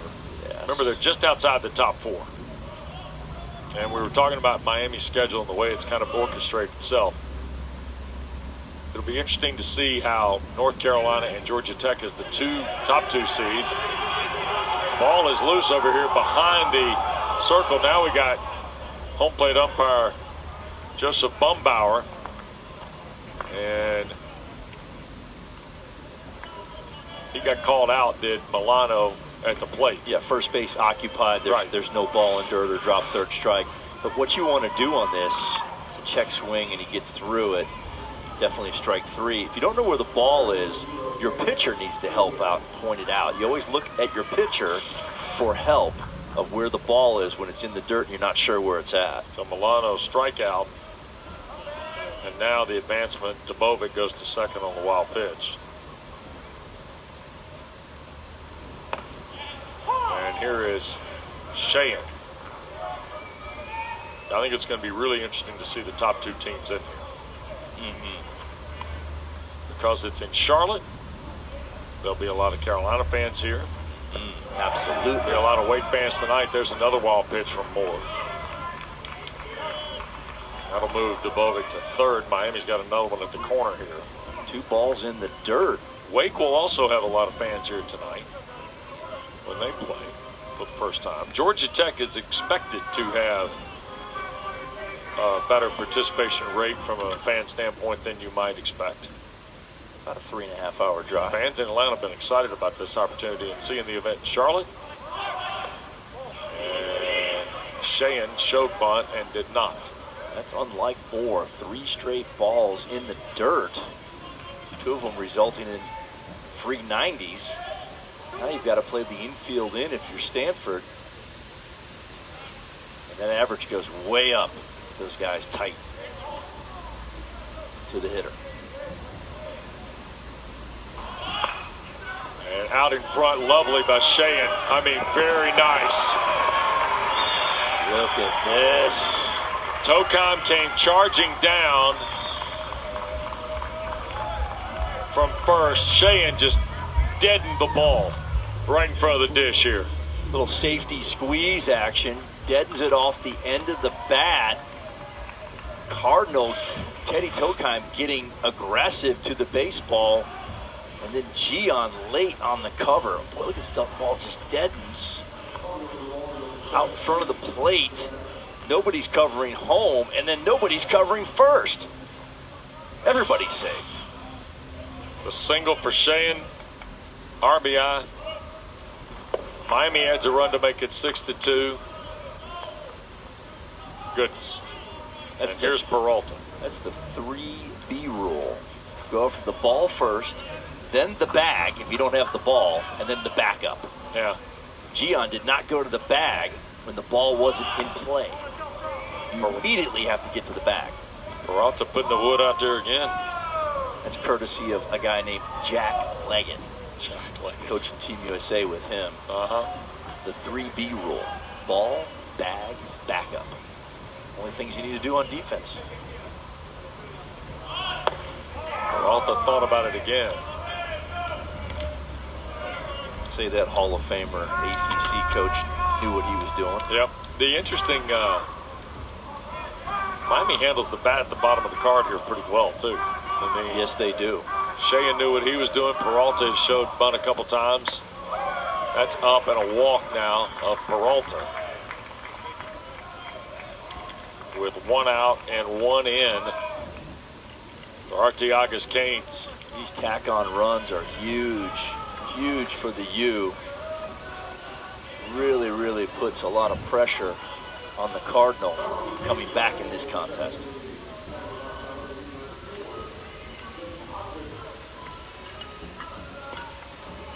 And now you're at the top of the order all of a sudden, Wes. Yep. Here's Ogden. Remember what happened the last time? A couple of guys at the bottom of the card scored because of stuff that Galvin did, Williams did, things of that nature. And still only 1 out. Yep. Ball 1 to Jake Ogden. Miami has already had 1 big inning. That's 3 runs or more. Another one lurking. Ogden from Homestead, Florida. Ball bounced away going to third, and safely will be Sheehan on the wild pitch. And Moore all of a sudden has lost command of his breaking ball. That's a pitch that's been good for him all season. Yep. He's been in the dirt 4 times in this inning. So you got Sheehan at third, Peralta at first. And here's Ogden now. Middle infield is deep. And that ball got thrown in the dirt, and in comes Sheehan from third on another wild pitch. Sheehan went around the base pass and advanced from second to third and third to home on wild pitches. Yeah, and Moore and Stoll are having a hard time connecting right here. The command has lost Moore the feel for that breaking ball. And then Stoll's having a hard time keeping the ball quiet in front of his body. See the angle of his chest? Needs to smother that, get the angle of the chest coming back toward the plate. Let that ball settle inside the dirt circle. Keep the Miami runners from advancing.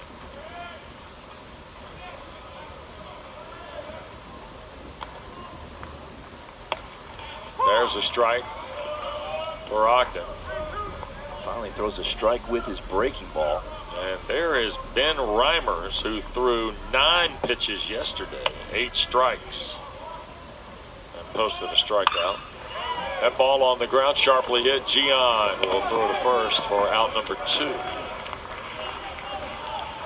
So Ogden is taking care of 4-3 on a terrific spinning throw by Gian. Good snag of 102 off the barrel. Yep.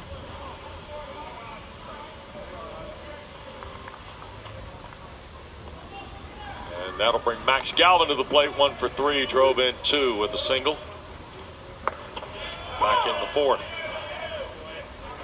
2 in for Miami here in the 5th, and it's 7-2 for the 5 seed.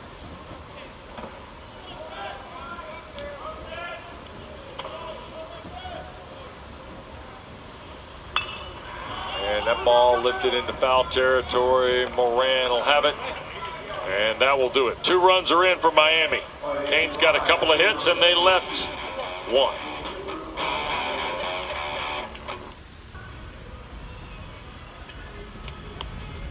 Well, more coverage tonight. Mike Farron and Devin Travis will be here for the 3rd game of the day, the first of the afternoon session. Expected first pitch about 5 o'clock between Notre Dame and Virginia Tech.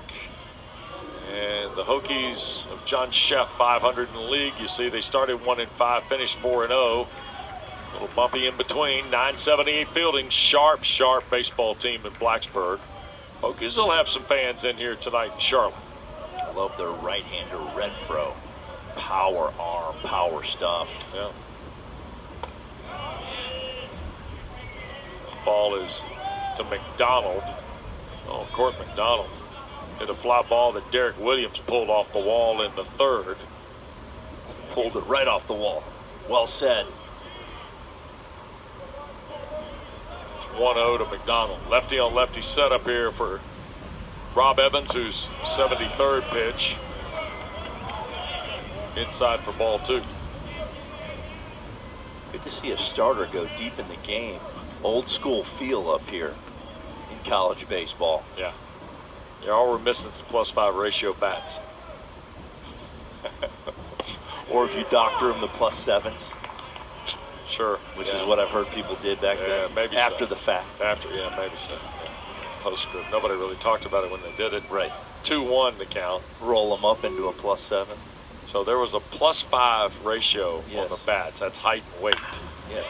There's a shot on the ground to second. Ogden makes that look easy. 1 away. Boy, and Evans has put 5 to the side, and including striking out all 3 an inning ago. Carving it up. That away from arm side spot right there. Lefty and righty. Look at the fastball in. I mean, that is painting with the heater. He is fired up. He's big time lefty. Yeah, look at this baseball. 5 Ks, 5 1/3, 4 hits, 2 runs, 2 earned, 2 walks. Ho hum.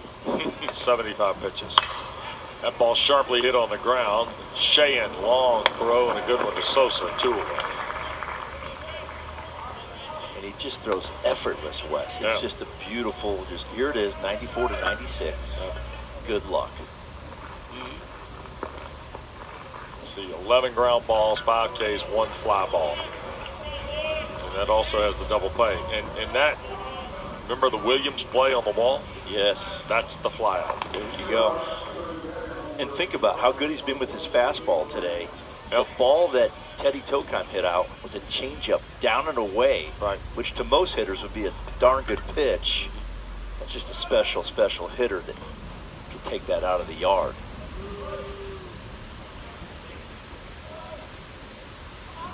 And timeout by David Esker to talk it over with Moran. By the way, finish the thought on the +5 ratio. Yes. So that would be like a 32-inch bat could weigh as less as 27 ounces. Correct. Yeah. Little league type stuff. Yeah. And then you imagine 35 would be 30 ounces. So +5. You could have something less than +5, Yes. but +5 was the max. So essentially, you're putting a weapon in the batter's hands Right. against Exactly. people throwing 95 and 100 on the old guns. Also with no BB core like silencer inside the bat. Oh, yeah. Okay, so now you have a thin wall. And a weapon. Yes, and that gets a lot of spring off the barrel. Yeah. Yeah, now the BB core technology has changed everything. Yes, it's deadened that Yeah. wall of the bat. Kind of like a Sharply hit on the ground by Moran. And a 6-pitch inning for Evans will get him to the 7th inning. We go to the 7th. Miami in front by 5 runs at the ACC championship. Should be on there. but his numbers on the wall. How about you're coaching the team and his numbers on the outfield wall? Yeah, there you go. Retired. Yeah. That's pretty good. Yep. So, Stanford's gone to a new pitcher, 5th guy of the day. This is Sam Garwal, 6'5", 243, and a senior from San Diego. Yeah, very capable. Transfer from Northwestern, by the way, Bobby. Yeah, there you go. Right outside of Chi-Town, up to 94 with the heater, is another extremely high release point at 7 feet. Top 10 in the country in that metric. He's going to throw a lot of down angle. 6'5", he ought to be 7 feet release. You don't see that much where they stay that high as they're coming down the mound. So Garwal's first pitch. Over the top. I get Yes. the 7 feet now. There you go. 6'5", do the math. 7 foot release. Yep. Derek Williams. 1 for 3 day.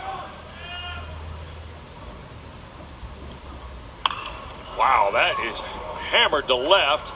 That's a long run, and it'll be handled shy of the track by Court McDonald. Boy, Williams, I thought he got a lot more of that than the ball to the track. Just missed it.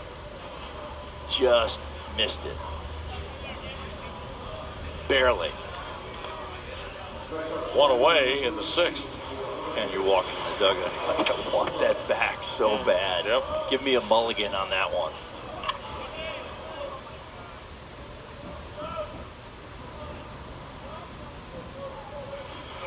One down, here's Sosa.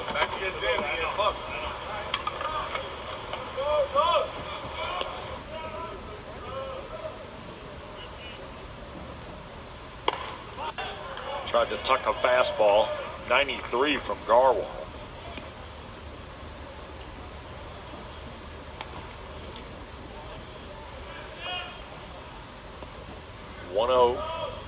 To Sosa. Look at the year, 332, 16 homers. That is fisted into shallow left field. It will bounce in front of Nadai. 1 out single. 3rd time on base today for Alex Sosa. Easy pickings right there on a fastball up in the strike zone. And Garwal's splits are reversed. Lefty's hitting almost 370 during the season. Seen him well, righty's 250.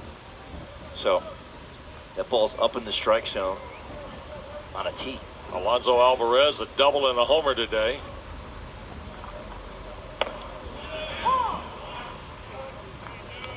That's a much better fastball down in the zone and drives it into the right-hand hitter.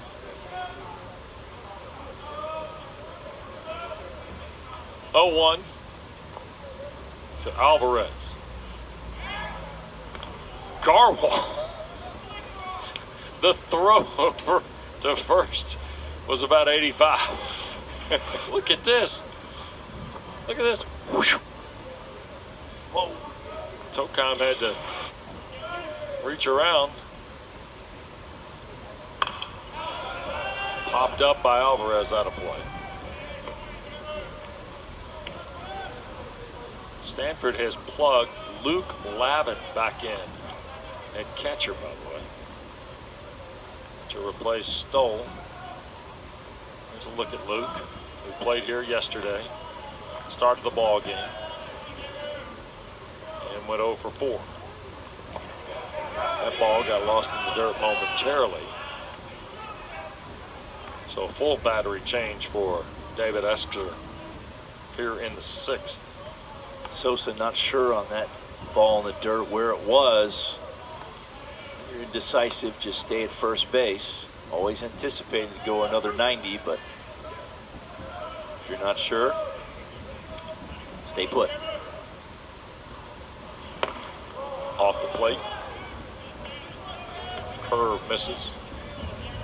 Garwal does not throw his off-speed pitches too frequently. Loves the fastball over 61% of the time. I can see why he threw it to first on the pickoff. Yes, he did.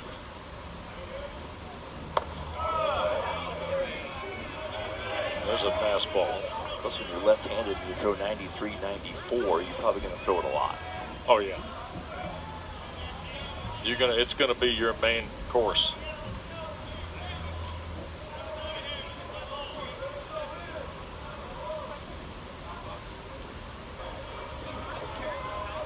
Alonso Alvarez, a couple of home runs. Miami in front now, 9-2. A pitching change in Charlotte. You know what we do at the tournament? Toss the baseball. All right. Miami leading 9-2 here. Alvarez just hit his second home run of the ball game. Yeah, we've talked about backspin in this yard, the way the ball carries. Let me show you what we're talking about. Just like golf, you want to stay inside the ball. You enter at a 1 on your route with your bat. So 1 on the ball, inside the ball. You exit at a 2. If you come around the ball and go to a 3, then it's topspin. So you want to go in as a 1, exit at a 2. That centers it with backspin and carries out of the yard. Come on, ball doesn't have numbers. Well, your ball's a pitching ball. Oh, I got it. There you go. Stanford, by the way, has gone to the bullpen again. Here is Ben Reimers, who threw 8 pitches yesterday in the win against Cal. And David Esker is probably asking Reimers to finish this game, if I'm guessing. I would say so. 16th appearance of the year for the junior from Aliso Viejo, California. No record, ERA just north of 8, 16 2/3.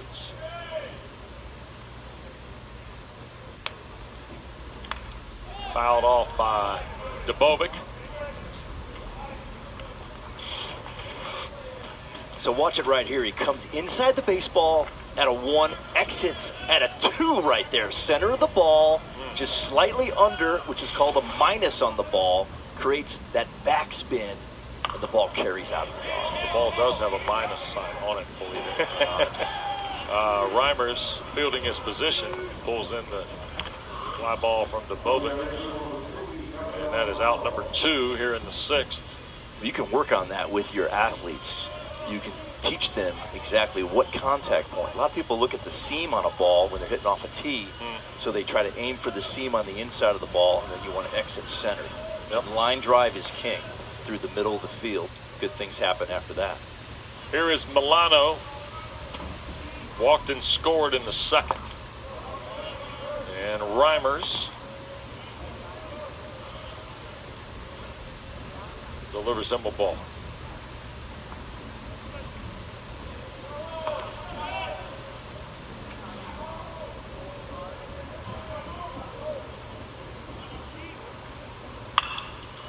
Ball fisted down the line and fair.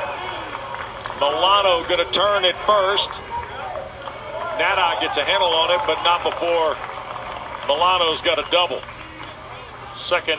First hit of the day. Second time Milano's been on base with 2 outs here in the 6th. That's an easier read right there for the left-handed hitters from that arm slot from Reimers. You see it quite well from there, and it's easy just to serve balls the other way. The ball's actually going away, you just go with it. A backhand in tennis, very similar.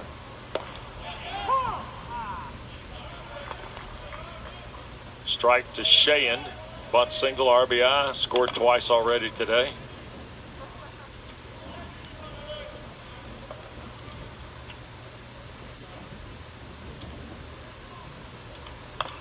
Fouled off at the plate. No balls, 2 strikes to Shayand with 2 down here in the 6th. Canes have already added 2 more on the home run ball from Alonso Alvarez. These tack-on runs are something that the Cardinal cannot afford to give up in this game. Getting late, running out of time. That ball fired across the face of the plate at 92 to Shayand. You know, we've both seen a lot of baseball games, Wes. You know, when these teams sit on leads, keep it tight, 1 run, whatever, 2, that's when you see these comebacks. Yep. That separation, that's the key to winning a baseball game. That ball got fouled back toward the dugout.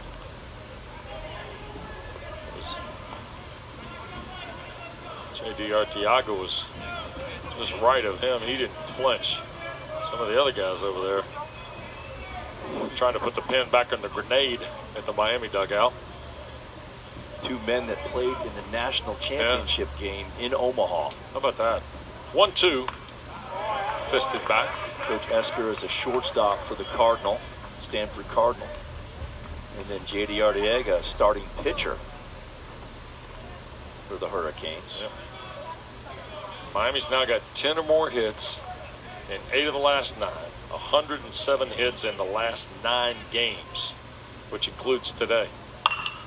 There's one chopped on. Back a second. Gian fires to first. That'll take care of Miami. 2 more for the Canes, who lead now 9-2 in Charlotte.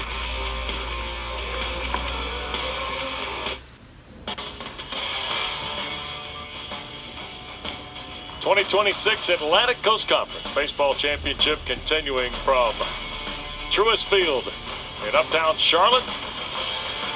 And game 2 of our second 4-game day, second round action. Miami leading Stanford. They'll get Boston College. Winner gets Boston College tomorrow at 3 o'clock. Notice the pitch change time on Georgia Tech. Originally announced as 3 o'clock's been moved to 11 a.m. tomorrow for the Jackets and Virginia. And then still to come tonight, Virginia Tech, Notre Dame, Wake Forest, and Pitt here in Charlotte at the ACC Baseball Championship. Great to be with Bobby Miranda the last 2 days. Tom Schofield, our producer. Steve Turnberger, our director. Terrific crew. Appreciate everybody. Good hard work the last couple of days to bring you busy schedule of baseball. Yeah, outstanding. Outstanding. And look who's on the mound right now. That's 78 pitches still. Longest outing of the year for Evans. Had been 7 2/3 against Stanford back on April 17th. He's trying to touch the Cardinal again here. A little deja vu. Yep, 79 pitches in. He's 1 ball, 1 strike to Gian. 6-hole hitter for Esker's club, who's trying to battle back now to have any chance to stay alive in this event.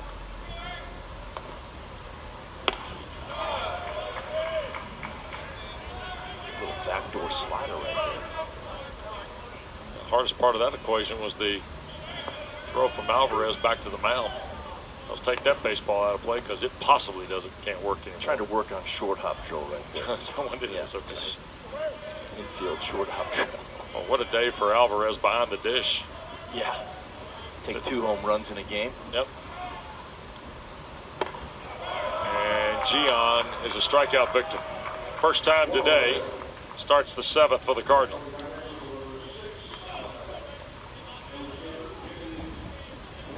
He is just rolling out there.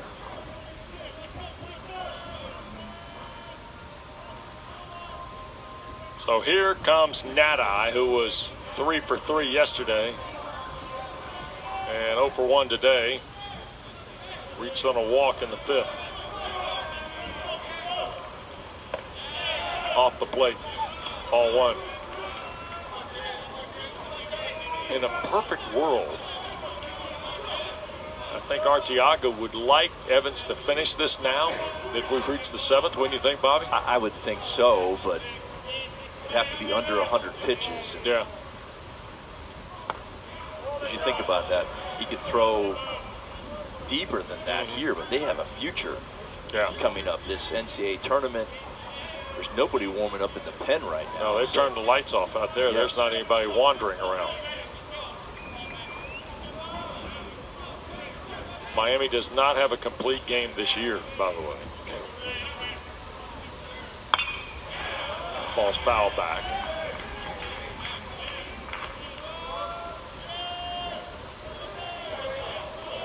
And Stanford, their bullpen never rests. Ever. It's been a long time since I've seen all this. season long. Yeah. Every game. I understand.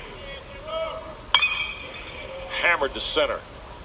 Straight back is Peralta, and one of the deepest parts of the yard hauls it in for out number 2.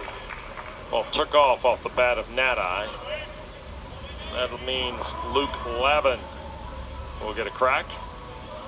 Came on in the 6th defensively for the Cards. Null. When you have Louisville and Stanford together in a broadcast, get ready. I did. Get ready. It was about a month ago. Yeah, it's a the hard Cardinal and the Card. The Cardinals and with the an S Cardinals and the Cardinal yes. without an S. Yes. The color versus the bird. There you go. Yep.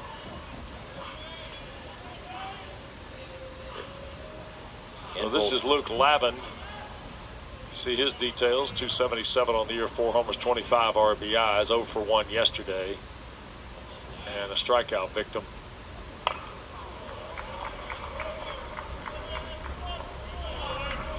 And now 1 ball, 1 strike to Lavin.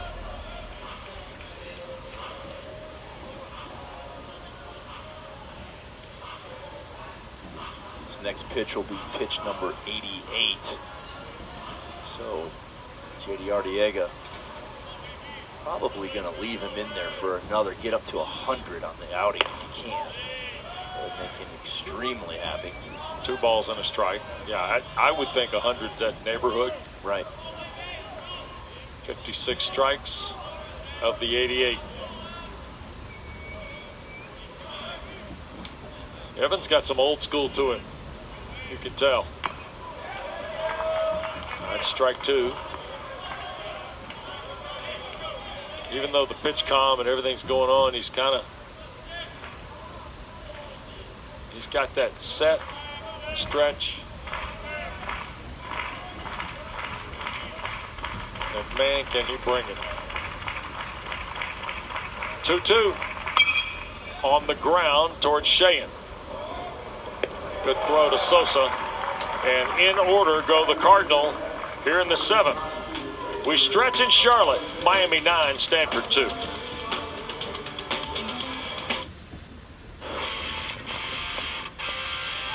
There's good hitting and then there's great offense. And the Canes showing a variety of ways to score runs. Ground balls through the middle, bunts for base hits, safety squeezes, power. Look at this right here. Nobody home at any base. Everybody's safe. Just applying pressure in a variety of ways and then driving the baseball out of the yard on pitches like that. Alvarez having a day with 2 of those, Wes. Yep, and Alonso Alvarez in Miami with a 9-2 lead on Stanford. And we have got our 6th different Cardinal pitcher of the day. Say hello to Nick Dugan, 6'2", 220, and a senior from Eureka, California. 16th appearance of the year for Dugan. You see the details. ERA just south of 7 in 53 frames, 69 hits, and 46 strikeouts. We've got a defensive substitution along the line as well. And this is Rashad Hayes, a true freshman from Bishop O'Dowd in Oakland. And he'll play the shortstop spot previously occupied by Bates. And here is Fabio Peralta to start the 7th. And Wes, Nick Dugan, a few years back, huge part of Stanford's run to Omaha. You sure you can get 4 people in there? We're watching him in a game against Texas A&M, shutting them down. It's small. By the way, Miami has summoned Jake Dorn, a left-hander, into the bullpen.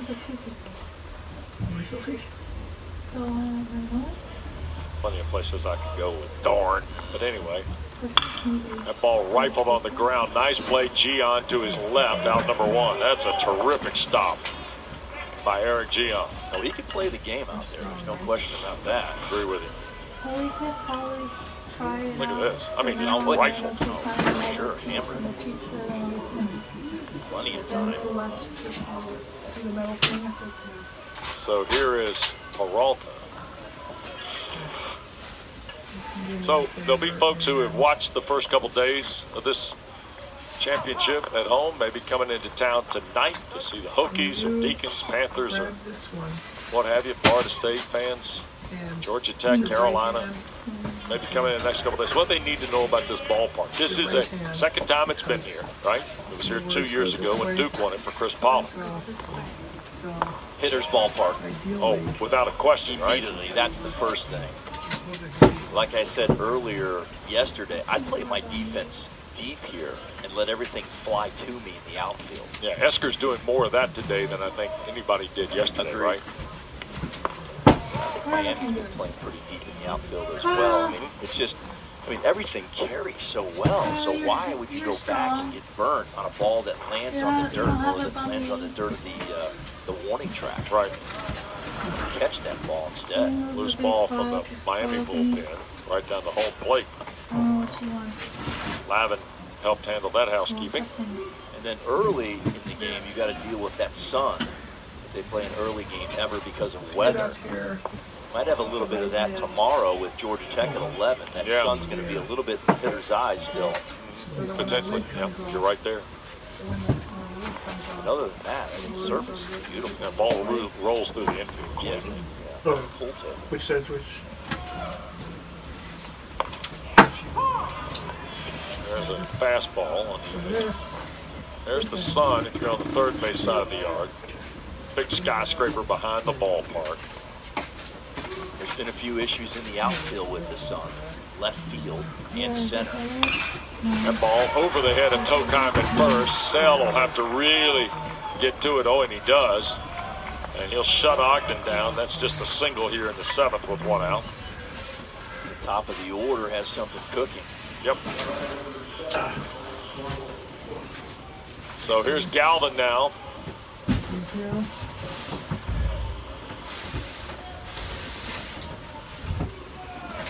Against Dugan. 1 for 4 today.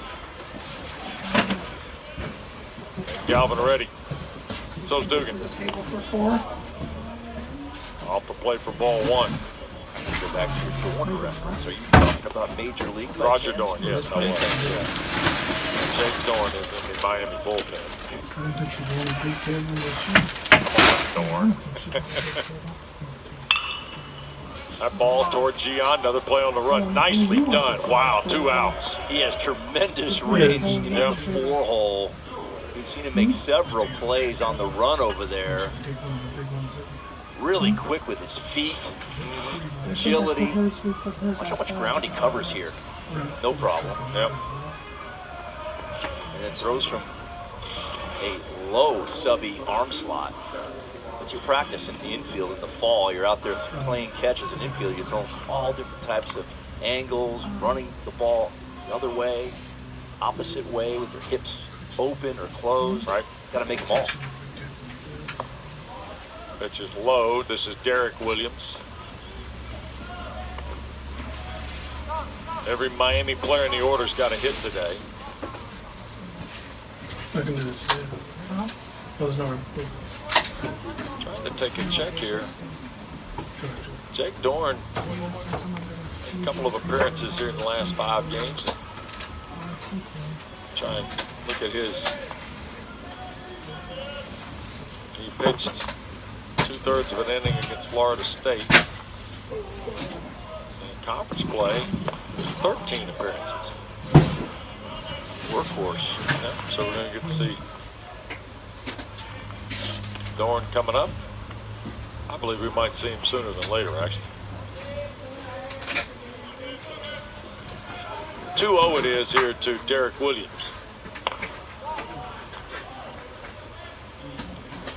There's a look at Dorn. Only 1 inning thrown in the last 2 weeks. So Yeah, he needs at some Florida work. State, right? He needs some work, yes. 13 appearances against the league. I didn't actually hear about that. And there's a strike on the 3-0. Cuff suit got fucked up. In the 13 appearances against the league, 1-1, only 9 1/3 against the ACC. There's a drunky kids. 13 hits, 14 runs, 13 earned, 10 Ks, 8 runs. That ball on the ground. Hayes, nope. Ran right up the arm. There'll be an error on the shortstop. Yeah, this is They threw it away and Ogden touched the base. Compounded that. Yep, sure did. Tossed it wildly to Dugan. Waiting for the ball. So it's 10-2 now. Be another error on that play. Watch this right here. Just kind of hung back on it. Ball's hit 100 miles an hour, but you still have to let the ball find that hop, and then look, instead of walking in and have a slower little toss throw, Yep. pulls it to the left side of Dugan, and now it's another run for the Canes. Yeah. And another error. 4 now in the ball game for Stanford. 2 on the play for Hayes. That's 2 errors right there on 1 ball. 2 90s for the Canes.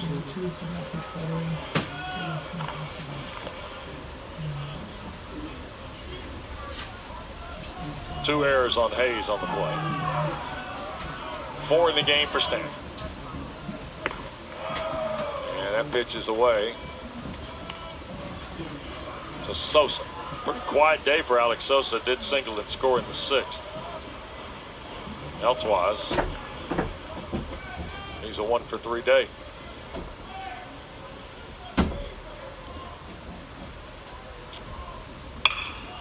Skied it.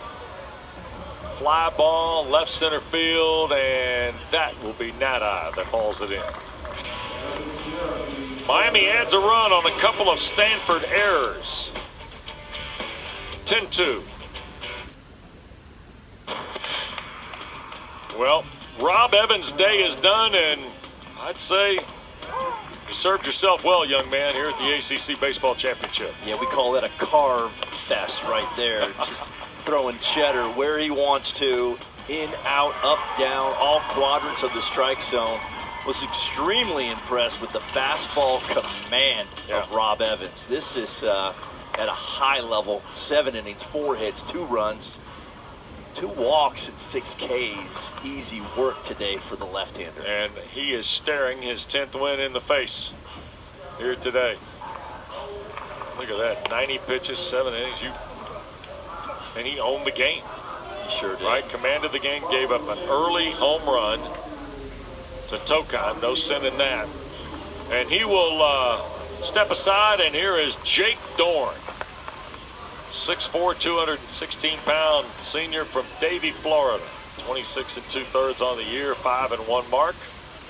Left-hander. And he's going to work the 8th inning. And hopefully for JT Arteaga, the 9th if necessary. We talked about him already only throwing 1 inning in the last 2 weeks. That was at Florida State. Wants to get him some work right here with a 10-2 lead. Broxell, the first guy here, Bobby, for him. 9-1-2. Sasaki Tokheim scheduled.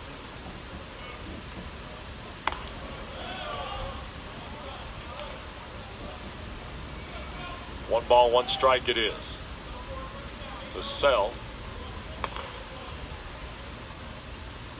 He's another one of these almost 7-foot release guys. Oh, that's a big guy now. Oh, yeah. On the ground and into center field. Ogden was kind of pulled over a little bit, more pronounced at second. So it'll be a leadoff single for Sell on base for the first time today. Seeing-eye ground ball. Good pitch, just not in the right spot to field it. And Sasaki would be next. Rentaro, a single in the 5th. Bounced the 2nd in the 1st, called out on strikes in the 3rd.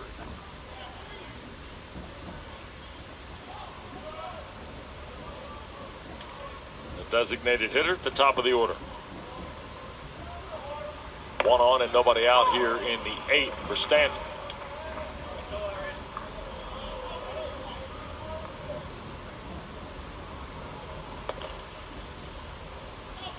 And lefty on lefty setup with Jake Dorn.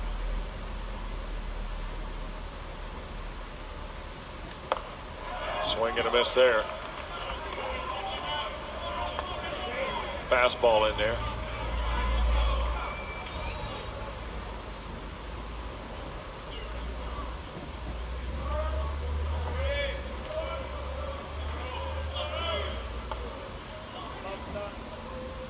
Here's the 0-2. Over the top again. A ball and 2 strikes.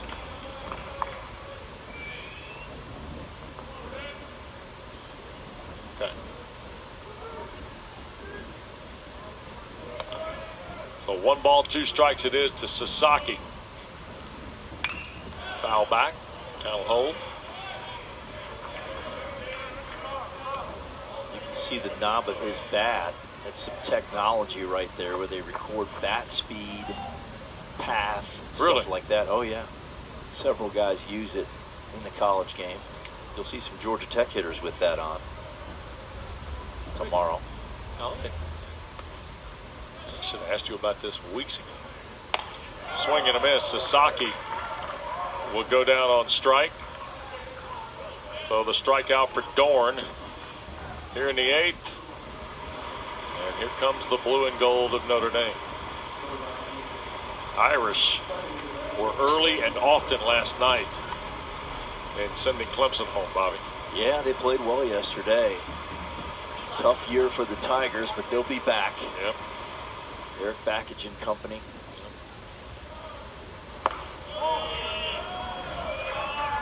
Pitch is low to Tokheim.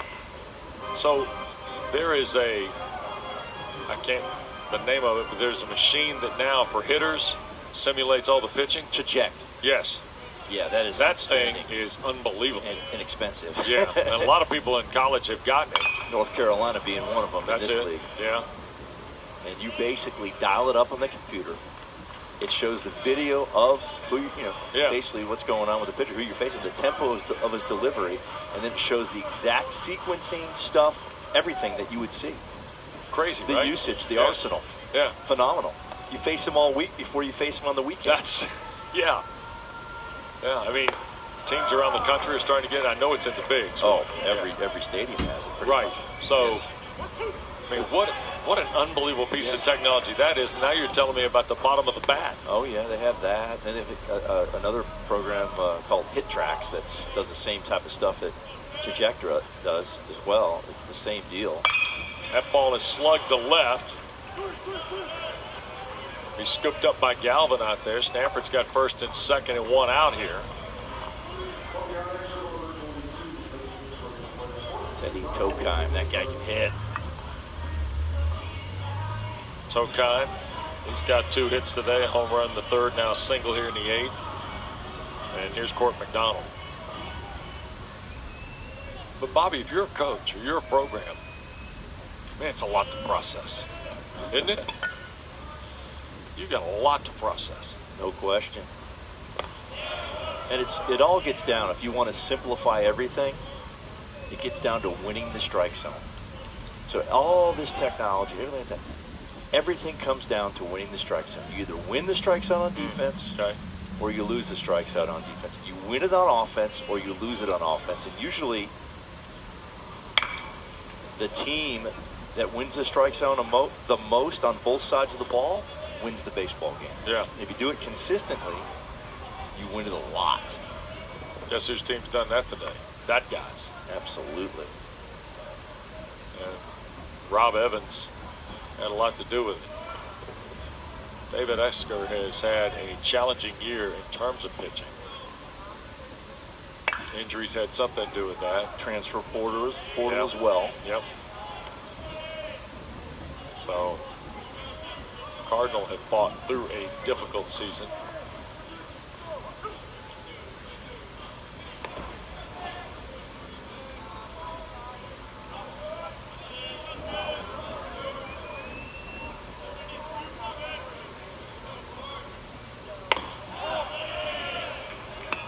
You look at the best teams from the big leagues all the way down to college baseball, even high school baseball, they win the strike zone. Look at the Dodgers. Look at Toronto last year in the World Series. Look at these teams that go far everywhere in college baseball or the big leagues. They win the strike zone on both sides of the baseball. Yeah. 2-2. Skied. Out from second goes Ogden. And he'll make the play for out number 2. So 2 down, 2 on. Sell out at second. Tokheim out at first. And there is Packy Bradley Cooney in the bullpen for Miami. I'll take that one step further, Wes. Yeah. Winning the strike zone. If you can win the strike zone with power, right? Power arms, power bats. Yeah. Now you really got something. Foul back. This is Rashad Hayes, freshman from Oakland, at the plate. First time we've seen Hayes at the plate here today and in the tournament. Got a chance to contribute offensively here with the runners in scoring position. There's a strike from Dorn. Right at the kneecaps. 0-2.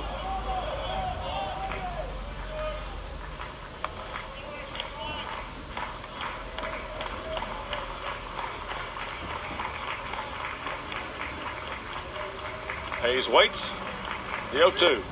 Struck him out. And that'll take care of the Cardinal in the 8th. Miami to the plate in a moment. They're up 10-2 in Charlotte.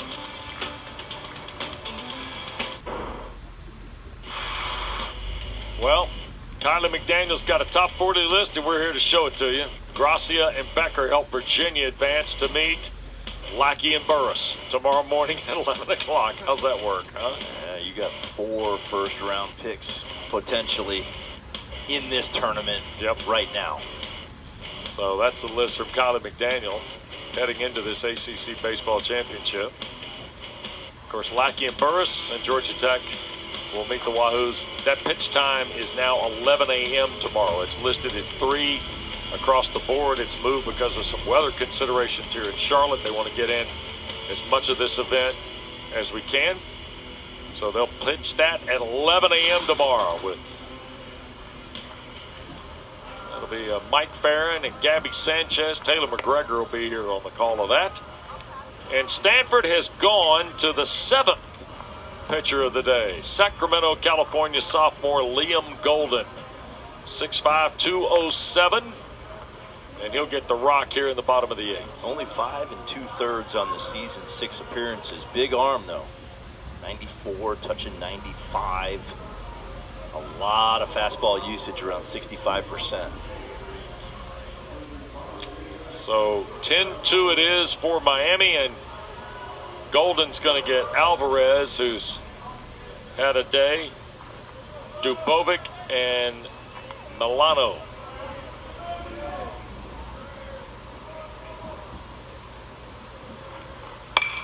First pitch down the line in left. Alvarez takes off. And he's going to have a double. And Have a day. have a day because he's had 2 doubles, 2 home runs, 3 RBIs. And now a double from the left side. Home runs from the right side.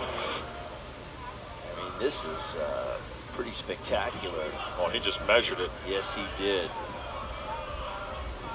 Both sides of the plate looking super solid here today for Alvarez. Dylan Dubovic.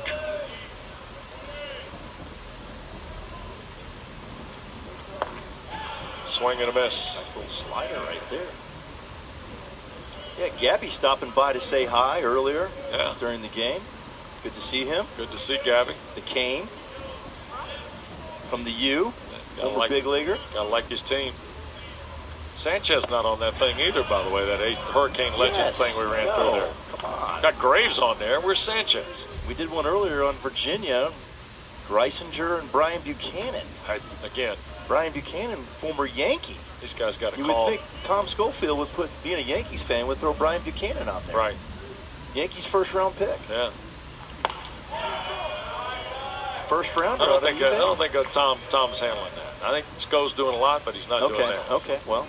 Yeah. I'm gonna take care of Sco on that one. Okay. Because I bet if Sco were in charge, Veritek wouldn't be on the Georgia Tech one because he was a Red Sox. You were right about that. 1-2. That's rolled over to first. Race to the bag. Golden got there. Runs well for a big guy. Liam Golden did. Tokheim took care of him. 3-1 covering for the first out. Milano next. By the way, Alvarez moved on to third during all that. Here in the 8th.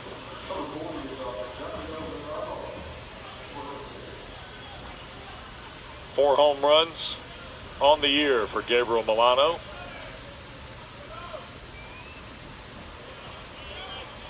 One out and one on here in the 8th.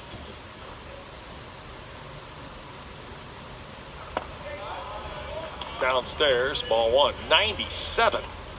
That's a big arm right there. You can see why Coach Esker wants to get him in the game. Get him some experience here. Down 8.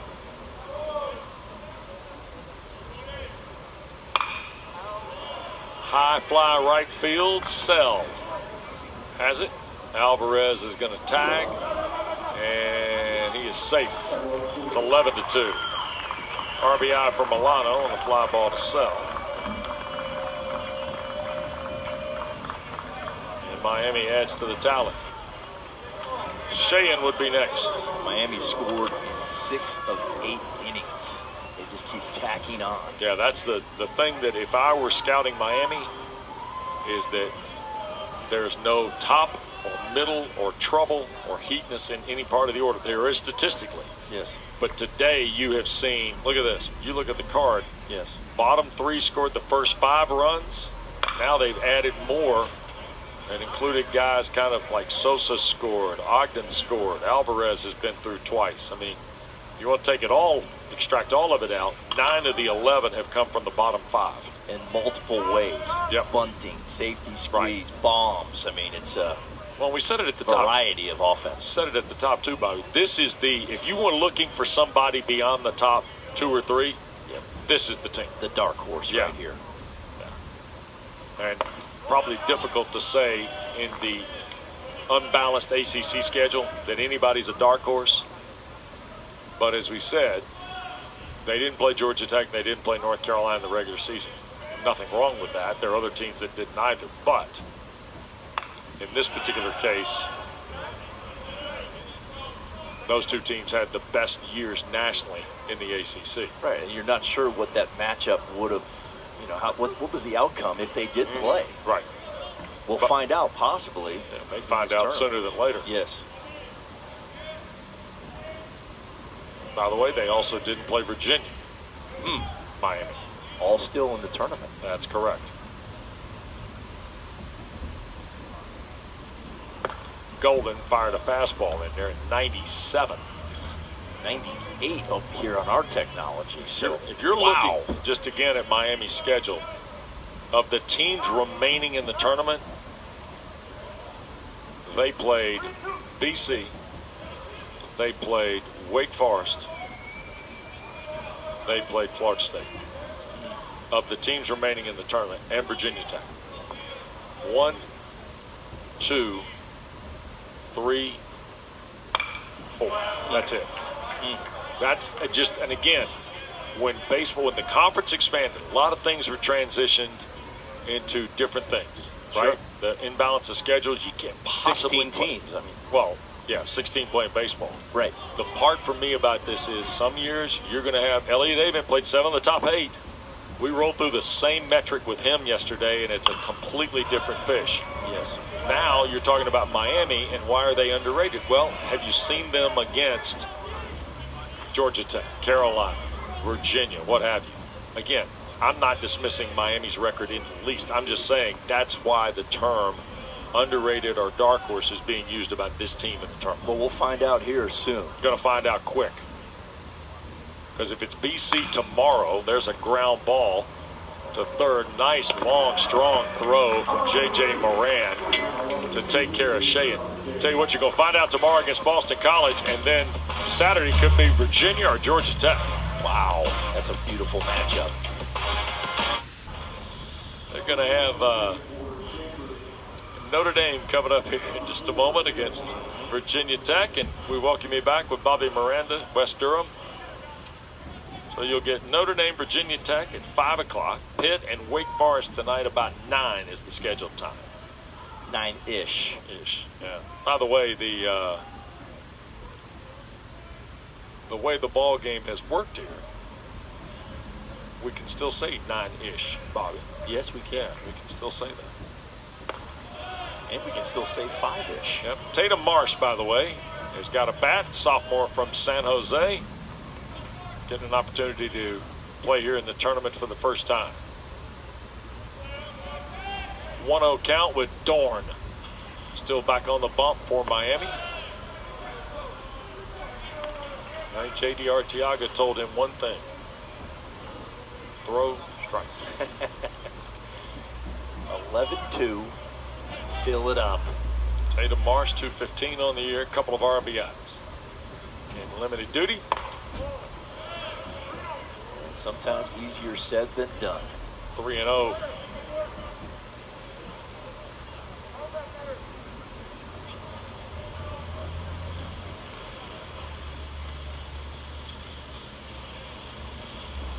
Dorn to strike in the letters on the obligatory 3-0. Mike Farron, Devin Travis here tonight. They'll take good care of you. Then tomorrow, Farron with Gabby Sanchez and Taylor McGregor will get you cranked up at 11 a.m. for Georgia Tech and Virginia. A wild pitch on ball 4. We'll put Marsh aboard as a pinch hitter here in the 9th. And now Brock Kettleson is going to get a chance.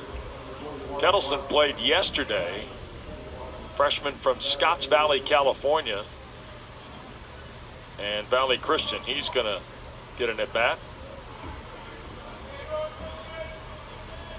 as a pinch hitter here in the 9th. The walk to Tatum Marsh means a runner at first. Fastball inside against Kettleson.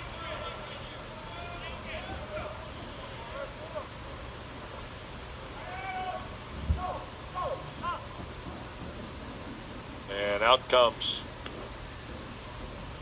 Gutierrez,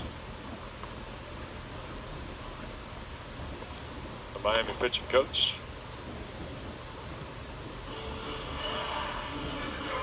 And Laz Gutierrez out to talk to Dorn. words of encouragement, perhaps, Bobby? You've been there. You do that. You've done this. That is basically score out an inning. Yeah. Here's what we need to do. Throw it right down the middle. Yeah. There's Packy Bradley Cooney, grad transfer from Alabama, previously with the Campbell Camels, from the land of Stephen Donaghy, Woburn, Massachusetts. Pitch is up.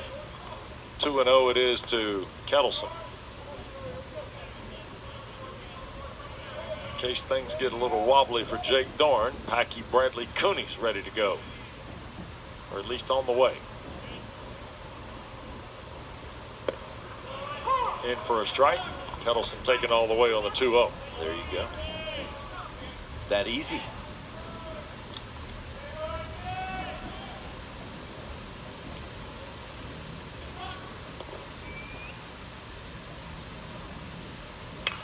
Foul back, 2-2. Sometimes those conversations are easy. Sometimes they are difficult, Bobby. Yeah, I mean they vary. You gotta sometimes play psychologist. Sometimes you have to take it to another level. Okay. Depends what you're dealing with. You gotta know your personnel. Yeah.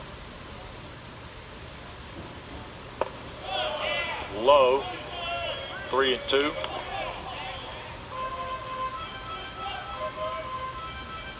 So Stanford in its second campaign here in the ACC. Looks like the season will come to an end here. That ball is fouled back by Kettleson.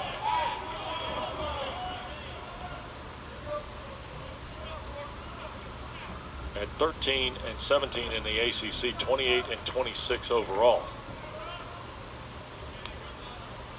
As we talked about with a couple of other schools, Stanford's got a nice young team if they keep that nice young team together, right? It's a fastball high on 3-2 and another walk issued. That's 2. Kettleson on board, Marsh on board via the free pass.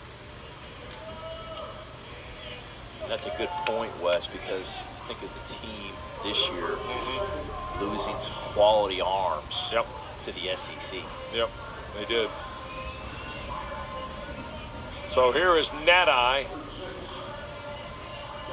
with nobody out and 2 on via walk in the top of the 9th for the Cardinal. Pitch is in there for a strike. 0-1 to Jimmy Nadai, who was very good here yesterday, and it's been a frustrating afternoon for him here offensively against Miami. He couldn't solve Evans. Struck out, drew a walk in the 5th, and flied out in the 8th, or in the 7th, to the center fielder, Peralta. And now he is 0-2. And I don't blame Jimmy with this guy throwing. I'd see one I like and try and hit it as far as I can. Sure. Worked for Tyler Albright in our first game today. You know the score when you're playing. Took a swing and strikes out. Dorn gets him. Nadai posts the first Cardinal out here in the 9th. So the other thing too is Stanford's got a better feel of who they're playing in terms of conference play. How that process works, things of that nature. Cardinal going to go back to the dugout here. And checking into the game is Henry McDonald. This is McDonald, not Court McDonald. Henry is a sophomore transfer from Cal Poly, South Pasadena, California. See the details of his campaign. And for Esker and Stanford, Bobby, pitching certainly has to be addressed. Can't staff the whole season next year. And hopefully some of the injuries don't take shape that have occurred to them. Their top pitching recruits sidelined for the year, right? Well, you have. There's a throw down and back into the bag at second. You have the best freshman hitter in the country to build around. Tocon's terrific. Got to put some guys around him and get some arms in there that can throw deep into baseball games. That pushes that bullpen into shorter stints. That'll be a good thing for Eske moving forward. Meanwhile, we've got a technology issue. It's the only thing that's gone wrong for Alvarez today is that right there. That's everything else for him has been perfect. 3 times today we've had that happen. Yeah. Hitting, catching, throwing, everything else has been elite. Rob Evans, 90 pitches, looking to win his 10th. Worked 7, struck out 6, and looked good doing it. Quality. Yep. Smooth as silk out there. Grew up in Harlem, New York, playing baseball, wanted to come south where it was warmer. Nice choice.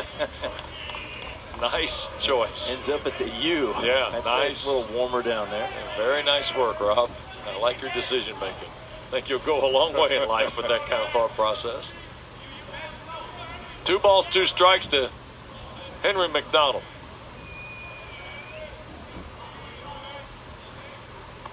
That's in the dirt, 3-2.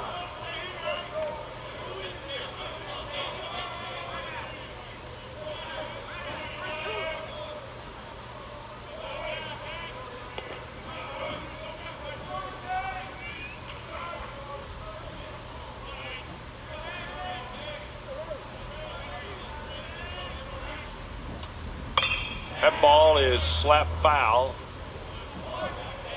over the head of the bullpen catcher, and the Miami player who is supposed to be the safety net on the he needs to be right in front of him, and he's on the side too. We got a little bit of an issue going with the team now. They're all over him. They are all over the guy. And there is another walk issued by Dorn, and I think that might be it for, that's A.J. Siskar, who was guarding the bullpen. And when the ball got hammered right over the head of the bullpen catcher, Siskar started taking heat from his friends in the dugout for not defending the play. And as a result, Dorn ends up with a walk, and he's coming out of the game, and here comes Packy Bradley Cooney from Miami next.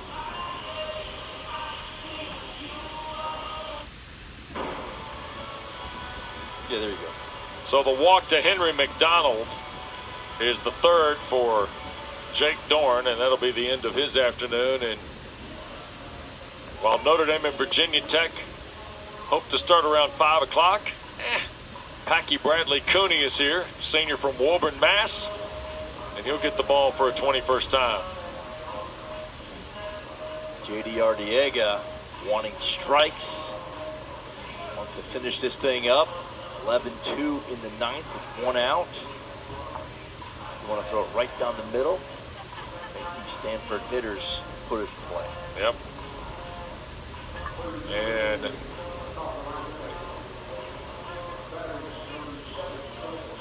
Philip Chong, a freshman from Richmond Hill, Ontario, will step to the plate with 1 out. Bases are loaded here. Marsh is at 3rd, Kettleson 2nd, McDonald is at 1st. All 3 are there on walks. And here's Packy Bradley Cooney from the right side of the rubber, Mo. There you go. It's an angle right there. And he fired it in there at 90 on Chong. You are correct. Almost 3.5 feet to the 3rd base side. Yeah. At his release point. And the pitch. Roll back to the mound. Chong is going to flip it to the plate, and there's out number 2. Great decision right there. Well done, by the way, from Packy Bradley Cooney. Chong reaches. Nice Chong going to reach on the flip fielder's right choice. Marsh is knocked down on the force play at the plate. 1-2 for out number 2, and 1 out left. And Quentin Marsh will bat for Hintaro Sasaki at the top of the order. This is the another freshman. And I would say that Tatum Marsh, this is the younger brother of Tatum Marsh, who is 6 feet 218, who's just scored or just was knocked down on the force play. And Quentin is 6'2", 217. So the Marsh twins both get a bat here in the ninth inning, Bob. Nice. Very nice. Both went to Valley Christian.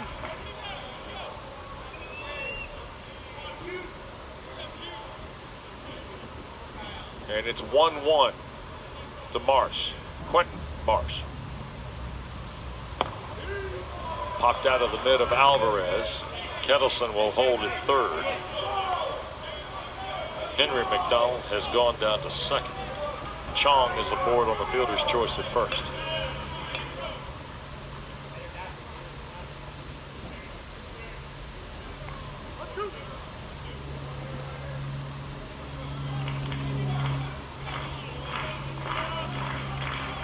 And Bradley Cooney trying to send Miami to their 37th win here with a 9-run lead in the ninth, and that's high. 2 balls and 2 strikes. We're just over 3 hours into the ball game. We were tested a little bit yesterday, Bobby, to be honest. What was that, 4 hours and 20? 4:19. Okay. Yep. Off the plate. And now it's full.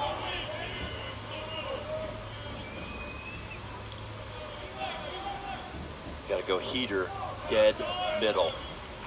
Center cut, strike zone right here. Quentin Marsh hits it out. You're still ahead by 5 runs. Correct. Fouled it off to stay alive.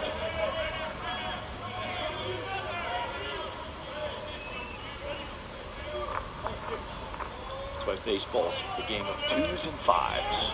Score 5, a grand slam can't beat you. If you're ahead by 2, a solo cannot tie you up.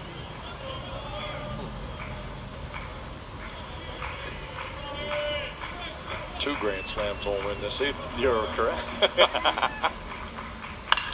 On the ground, Ogden backed up, played it on the hop, and the ball game is over. So in just over 3 hours today, Miami beat Stanford 11-2. The Cardinal eliminated. Notre Dame, the 10th seed, and the 7th seed, Virginia Tech, when our coverage continues tonight. Coming up right shortly after 5 o'clock. Bobby, what a terrific performance by Miami. I'm excited to see what happens now with these 2 games tomorrow. Great win for the Canes. Played a solid baseball game here in the ACC tournament. Robert Evans was the star of the show, along with Alvarez, 2 home runs on the day. 10 wins on the season for Evans. Mike Farron, Devin Travis are here for Notre Dame, Virginia Tech, and Pitt and Wake Forest tonight. Great to be with Bobby Miranda. Thanks to our producer, Tom Schofield, our director, Steve Turnberger. Wes Durham from Charlotte. Thanks for watching the ACC Baseball Championship on ACC Network.